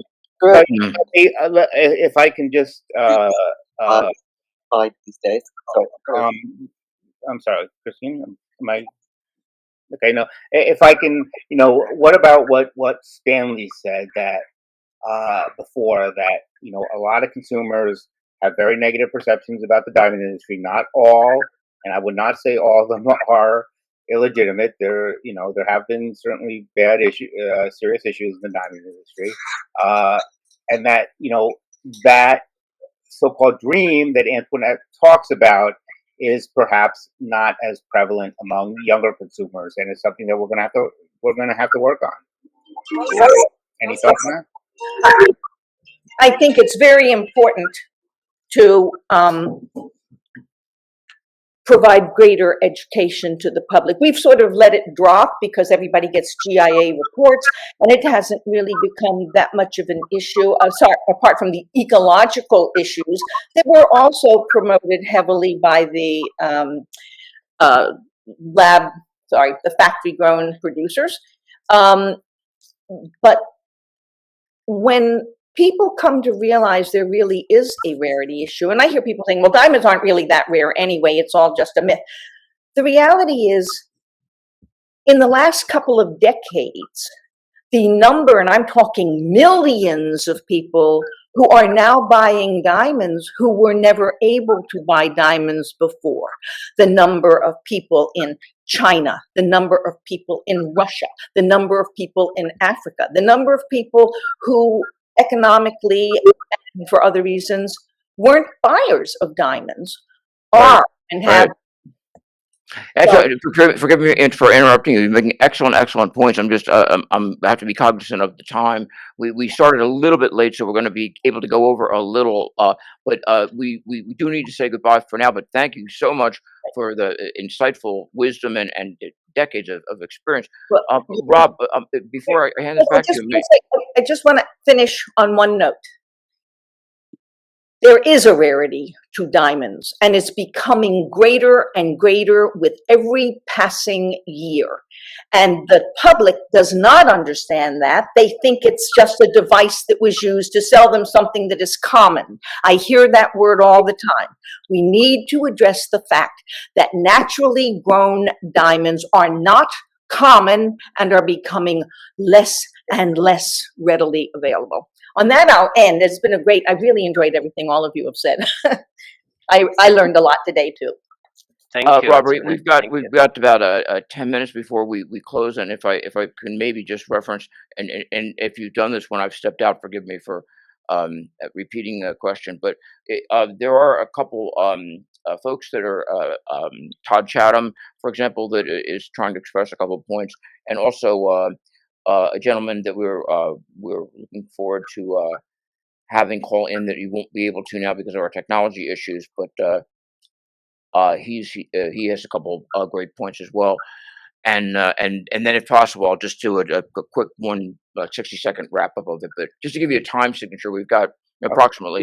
Anything in particular that you want that you found was a noteworthy comment? Or? Yes, indeed. Well, it was kind of a playoff of my own thing in different words, but they're coming from mostly independent retailers and mostly in North America, a little bit in India, oddly. But here it is. Are we being over assorted as a world? Meaning 1 to 3 carat, white, colorless, brilliant cut stones, be they loose or be they set, be they lab or be they natural. Isn't it seem that there is an overabundance of these, and history would prove that when something is aspirational and it's harder to achieve, it usually has a higher price tag. But when that thing becomes readily available and is almost looked at as a commodity, and then that thing also shares a very affordable price, demand typically drops. And if we're not already seeing a diamond demand drop of sorts, could we not be seeing that more? And what might we do to avoid that? Provide less goods. So, if I may, yes, first of all, we are seeing an oversupply of lab grown into the market, and it's kind of an offshoot of the interest that arose in the part of those that maybe didn't do so well in the natural, or kind of found the fact that they can make larger margins attractive. But we're seeing that, if I'm looking at India, that many of these guys are just looking to get out. But from a marketing perspective, one of the biggest challenges that companies such as LVMH are tackling is, how do I maintain my high standing while satisfying everybody's needs or everybody's desire? And it's a very, very fine balancing act, because on one hand, you want to remain, you want to supply everything to everybody, because it is alluring. But on the other hand, what does it mean with my brand if everybody can walk around with a Birkin bag, and will it remain special? And that is the challenge. I think one of the challenges that the lab grown market will need to tackle. As I said earlier, I think the direction they're going into is being a component, so the the great availability will be less of an issue, but of course it will impact price, perception, etc. Hmm. I would just, let me just get 2 points here, 2 thoughts. Uh, I've always been a little, not puzzled. I mean, I understand it, but I really do think the lab grown industry has an opportunity. I don't think the current natural scale is great or very consumer friendly. I think it's too long, it's too complicated. It's there is a chance as a quote unquote disruptive product to get a more consumer friendly, both consumer friendly grading system and a consumer friendly pricing system, which would be via a carrot. And I do think, Lightbox, I think in a lot of ways they were on the right track in kind of saying, okay, this is a different product and we can kind of reinvent it from the ground up. That we don't have to do VS1 versus VS2, which it's not, it's a little confusing for people. We can make this a lot simpler. So I really do hope that eventually the lab industry will kind of rethink a lot of the kind of dogma of the industry, and it's fascinating to me how they will fight to get on the standard GIA scale when they really had a chance to be something different. I would say Tom Chatham asked, why did natural diamonds fall 30% in a year? I think that's COVID highs plus the lab grown effect. So yeah, I think it's probably to some extent the lab grown issue. Yeah, I guess the other thing I would say is there's 3 things that I believe have been fueling lab grown the lab grown market in the United States. I think retailers have been pushing it from the greater margins. I believe it's gotten a lot of publicity. And the third is that consumers have kind of adopted the product. And I believe retailers are going to be pushing it less. I believe that the publicity is going to probably go away as we see some of these kind of VC companies starting to get out of the industry, and the kind of the easy VC funds to promote these products are going to be less and less. But the third thing about consumers, I don't think anybody really knows, and I think that the consumers have shown that they have been receptive to this product, and I think I think the natural industry has a case to make, but it has to make that case. So, any other closing thoughts or deep profound insights Well, from I think to your point, Rob, there's a bit of a tension in the natural diamond industry as to whether it should be reactive to lab grown or confident in its own product, in its marketing, and and I think. To the most part, it's been overly reactive, and that's kind of fed into the lab grown narrative. And so I would like to see the natural diamond industry being, perhaps more confident in its own proposition, and that's where maybe it's lacking, is that it has been, I think, too reactive in forming its own sort of marketing strategies, whereas it kind of needs to put its foot forward, and I think that what we forget is that the question about the Gen Zs and whether, to me, as it stands, I don't know what'll happen. What'll happen in the future, is anyone's guess, and depends on the natural diamond industry's marketing and strategy.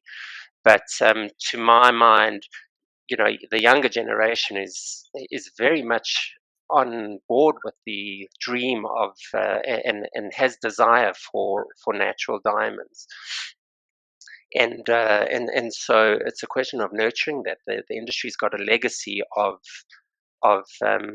desire, which is, that it can build from. So whereas the lab-grown diamond industry is sort of still building on that and trying to piggyback on the natural diamond industry's shoulders, whereas it also needs to figure out its own proposition. It's got to also have its independent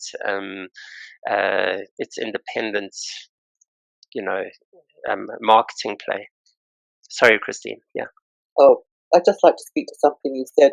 For natural diamond producers, it would probably be a very good thing if they allowed the existence of synthetic man-made diamond producers to push them into a more ethical, more well recorded, more traceable system of production that can actually put down some of the issues that the existence of man-made diamonds raises. In other words, yeah. I mean, that's a complicated issue that we didn't actually get into. The question of traceability, and there is a concern that is also feeding into the consolidation of the market. When the G7 requires the market to disclose and trace its diamonds, there are service providers that gain from that. De Beers, Seren, a very small segment of service providers, and beyond that, there's a question whether those smaller independent dealers, your independent retailers, the artisanal mining sector, can afford to, or if there can be traceability elements of it.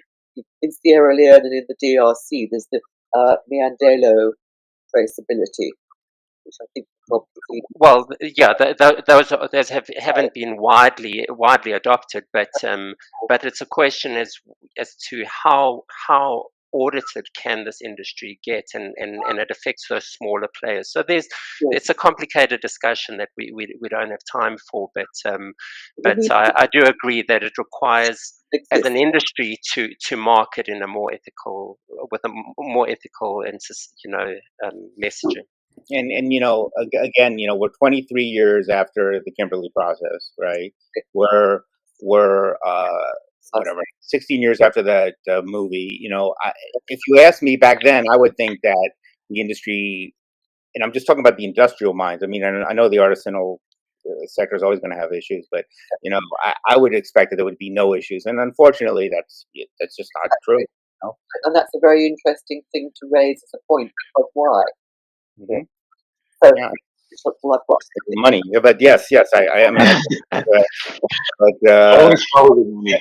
But I think that one of the greatest contributions that lab-grown diamonds made to natural is to force it, because of the claim of Yeah. environmental ethic, is to force it to re-examine itself Yes. and kind of double down on its efforts Yes. that they were kind of, it's not a walk in the park anymore. Now we're actually got to run Yes. forward. What a competitive.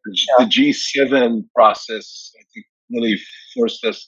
I think the G7 process is going to completely solidify that. But luckily for the industry, it already started looking at it in a much more practical way, and so we have an answer for the G7 requirements. Sorry, Chris. No, that's fine. I noticed that industry self-regulation is one of the things being proposed, which was very interesting.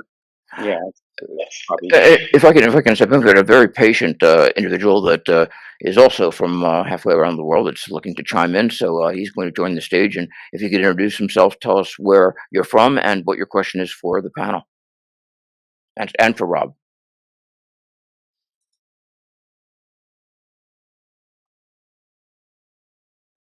I think it's muted. Yes. Muted. Hi, hello everyone. Thanks for having me on the panel. Yes, can you Could tell you us just- where are you from and where are you calling from and what is your question? Okay, I'm calling from India. I'm located in Mumbai. Okay, and my question is quite related to whatever we are discussing today, but it's a little off on the offside. For example, a few years back, diamond was considered a good investment and an appreciating asset in terms of value, but there's the consumer on the consumer front. There's a lack of trust on natural diamonds. One of the reasons is because of the introduction of lab-grown diamonds, because the consumer is confused that whether we should go for natural or whether we should go for lab-grown. Because in India, here, naturals are sold with a resale pitch that it's valuable, it's rare, and it's earth mined. So there's a buyback guarantee which we offer to the client. And with lab grown, they're confused that if it's not rare and it's easily available with higher grade and clarity, and that too at a cheaper price. So what are we as consumers supposed to do? And there's a lot of chaos and haywire between retailers, and even the retailers have started considering lab grown, and that started pitching lab grown as a fake diamond. They're not considering as a real diamond. So what can be done in order to narrow down the difference between both of them, and so that we can instill the confidence of the consumer back to the jewelry industry and to the diamond industry, because diamonds here they are sold as a valuable asset.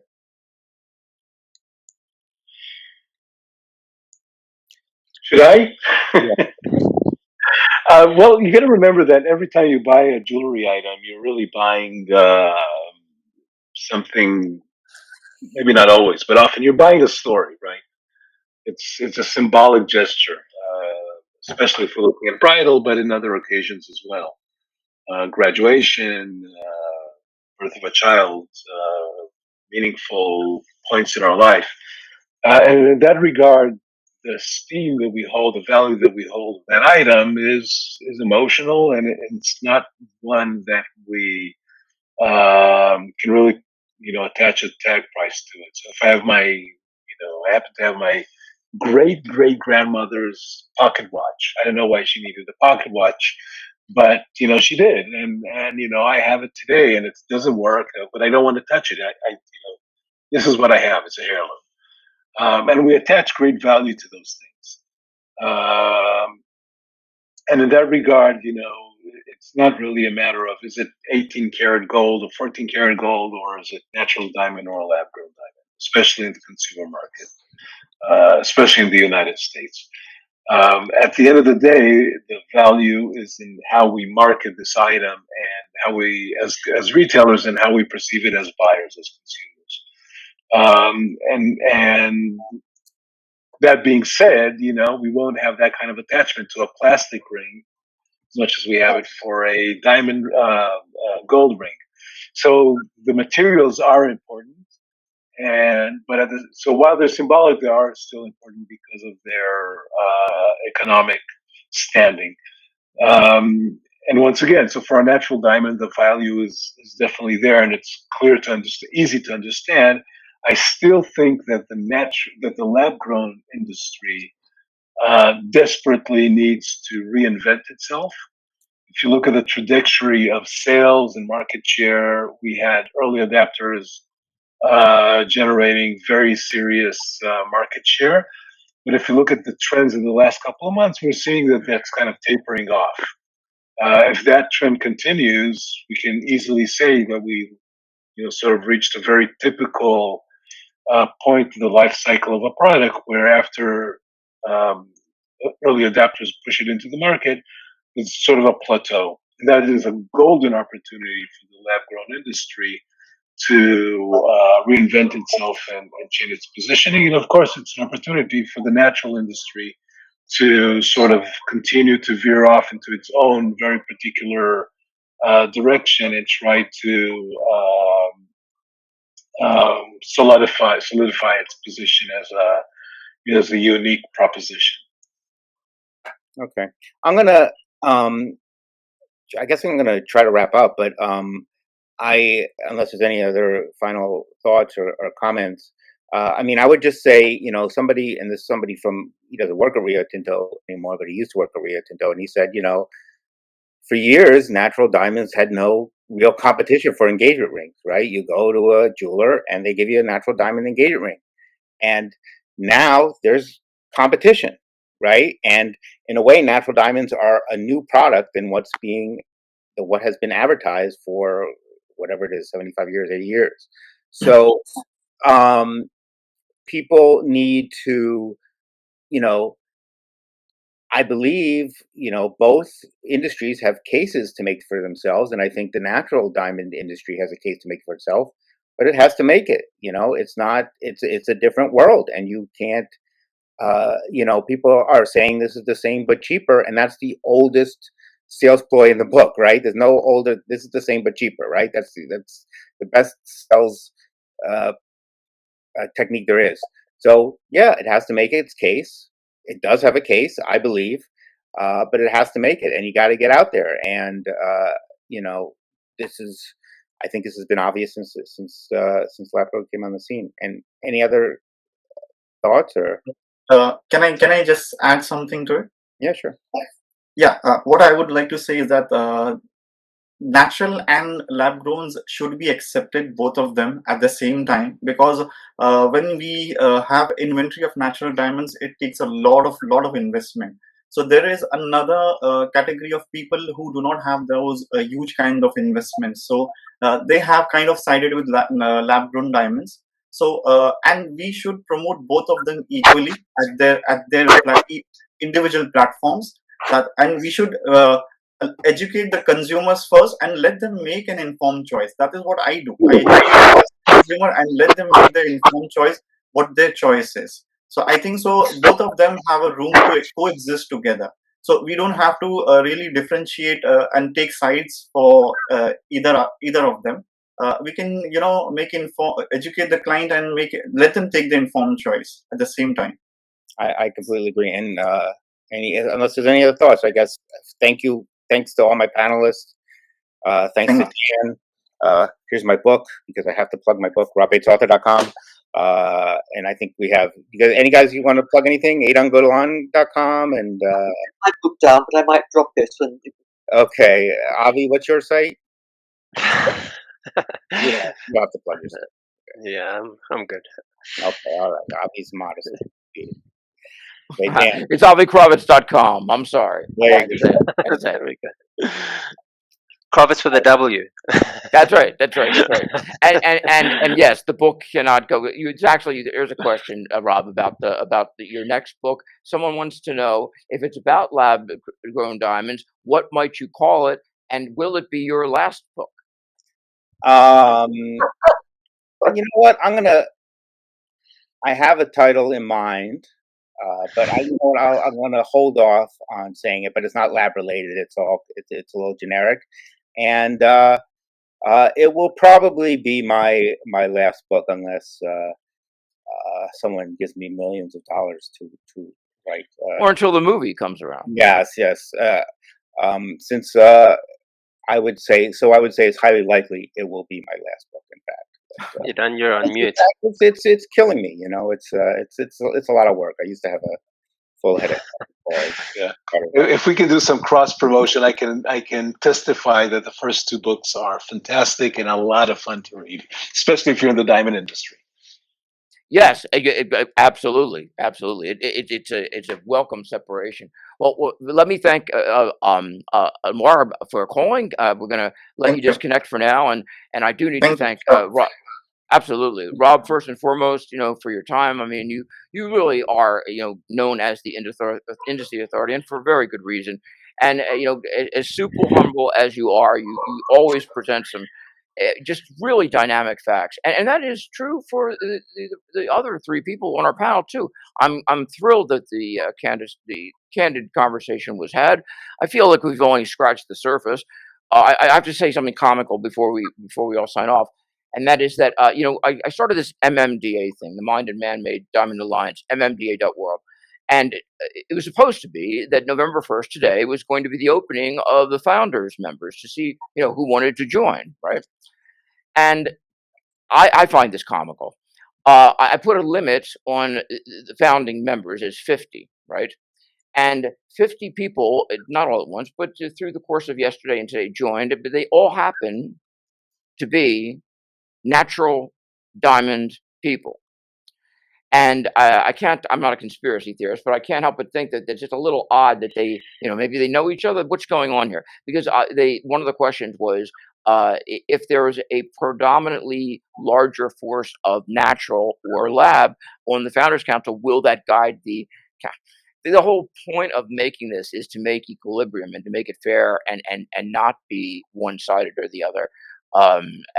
So what we're going to have to do on the MMDA side is to screen the founders.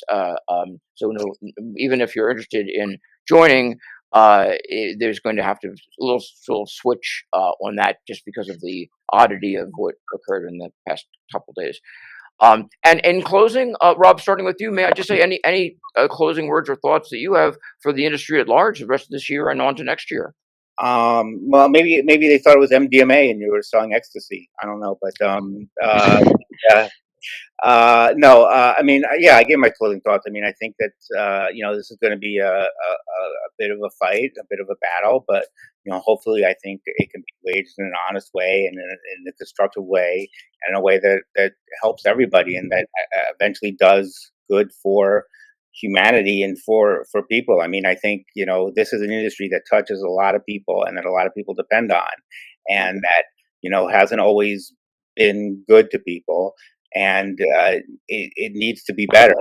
I think I say that both about lab grown and about natural, and I think that's really what we need to do. I mean, at the end of the day, you really need to have some pride and some value. You need to live a good life and to have pride in what you do and to leave a positive impact, because so it's a difficult world out there. So we all need, I think, to do better and to have a better impact. Wonderful closing statement. And Edahn, Ave, Christine, any last thoughts to our audience for the wrapping up of this year and perhaps looking into the new year as well? I think what I've learned from this, it was a great deal to work out between the man-made industry and natural diamond, and it's going to take time. And we've got to bring all the issues to the surface and work them out. And it will help consumers have trust in what they're buying as well. But I don't think it will be. That's a big mistake. That's all I have to say. I think the industry is in some trouble at the moment, and probably what that needs to work out is I think about the diamonds and natural diamond alliance in more depth. Sorry, Abby.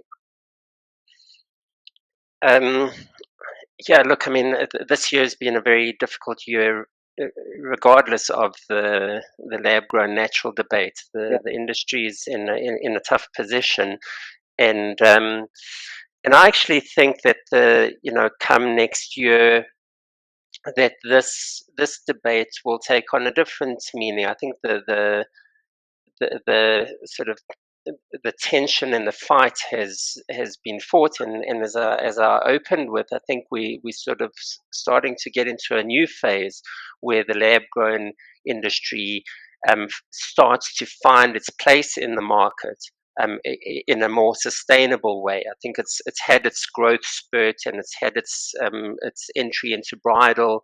I think the natural diamond industry will take back the bridal industry. But at the same time, the lab grown industry will the lab grown product will find its sustainable place in the market. And so I think actually we may have even passed the worst of this little tension that that we have in the market.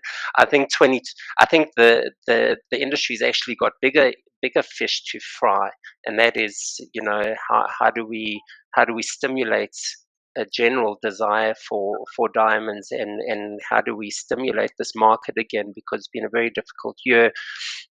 I think in the short term there are steps that the natural diamond industry has taken, but it'll take a real big marketing effort, and that's where I'm keeping my eye on the industry, is how is it stimulating desire for natural diamonds from my point of view. I think if you stimulate desire for natural diamonds, there will be an offshoot for the lab-grown market, and that's something that I'd like to see in 2020. Well, in this holiday season to begin with, and for 2024, it's certainly needed. I'm very optimistic for the industry in say the coming year. First, because I think the decline that we saw this year, which was a painful year, but I do not think it was as bad as some may feel it is. I think that if we have a slightly longer memory, we're not worse than we were in 2019. So we had a great ride for a short period of time, and if we look at another challenge that is ahead of us, and that is the implementation of the whatever that will be, the G7 decision. It will be challenging to implement whatever they choose to do, but the result of that is it's going to provide consumers, will give the diamond industry, let's start with the natural industry. It will give the natural industry an excuse to start promote, the ethical and traceability efforts of the industry, and in turn, I think it will cool the lab-grown industry, which is not required, which is not expected to be required to provide those kind of assurances, to step up to the plate and up its game, pardon the slogans, to show that the process that they went through and why they're claiming that they are the ethical and environmentally friendly option. And as such, it will only do good for the industries. It will provide consumers with much more confidence, and because of that, I think we're going to have a rise in demand and interest, and the discussion is going to be a positive discussion in the press, and therefore it will drive demand, at least for the coming year. I'm afraid to give a prediction that goes anywhere beyond that. Thank you again for Rob, your time, for our panelists, for their time, and to the viewers, for you, for making time for this. All the questions that you had in advance, that were wonderful, and hopefully we'll be able to do more of this. You can certainly contact me through the MMDA or through LuxeLicensing, and I believe everyone else has given their heirs. So we're going to conclude now for today, and thank you again, everyone, for joining us. And thank you to Annette, the wonderful Antoinette. And for that. Indeed. And to all our callers, and hopefully we'll be able to do something like this again. So if you're watching, if it's tonight, tomorrow, or whatever time of the day it is, I'll salute you and say thank you again for watching, and we really appreciate your time. Stay tuned for more, hopefully, of these type of seminars and town halls. Thank you. Thank you. Thank you. Have a great day. Bye.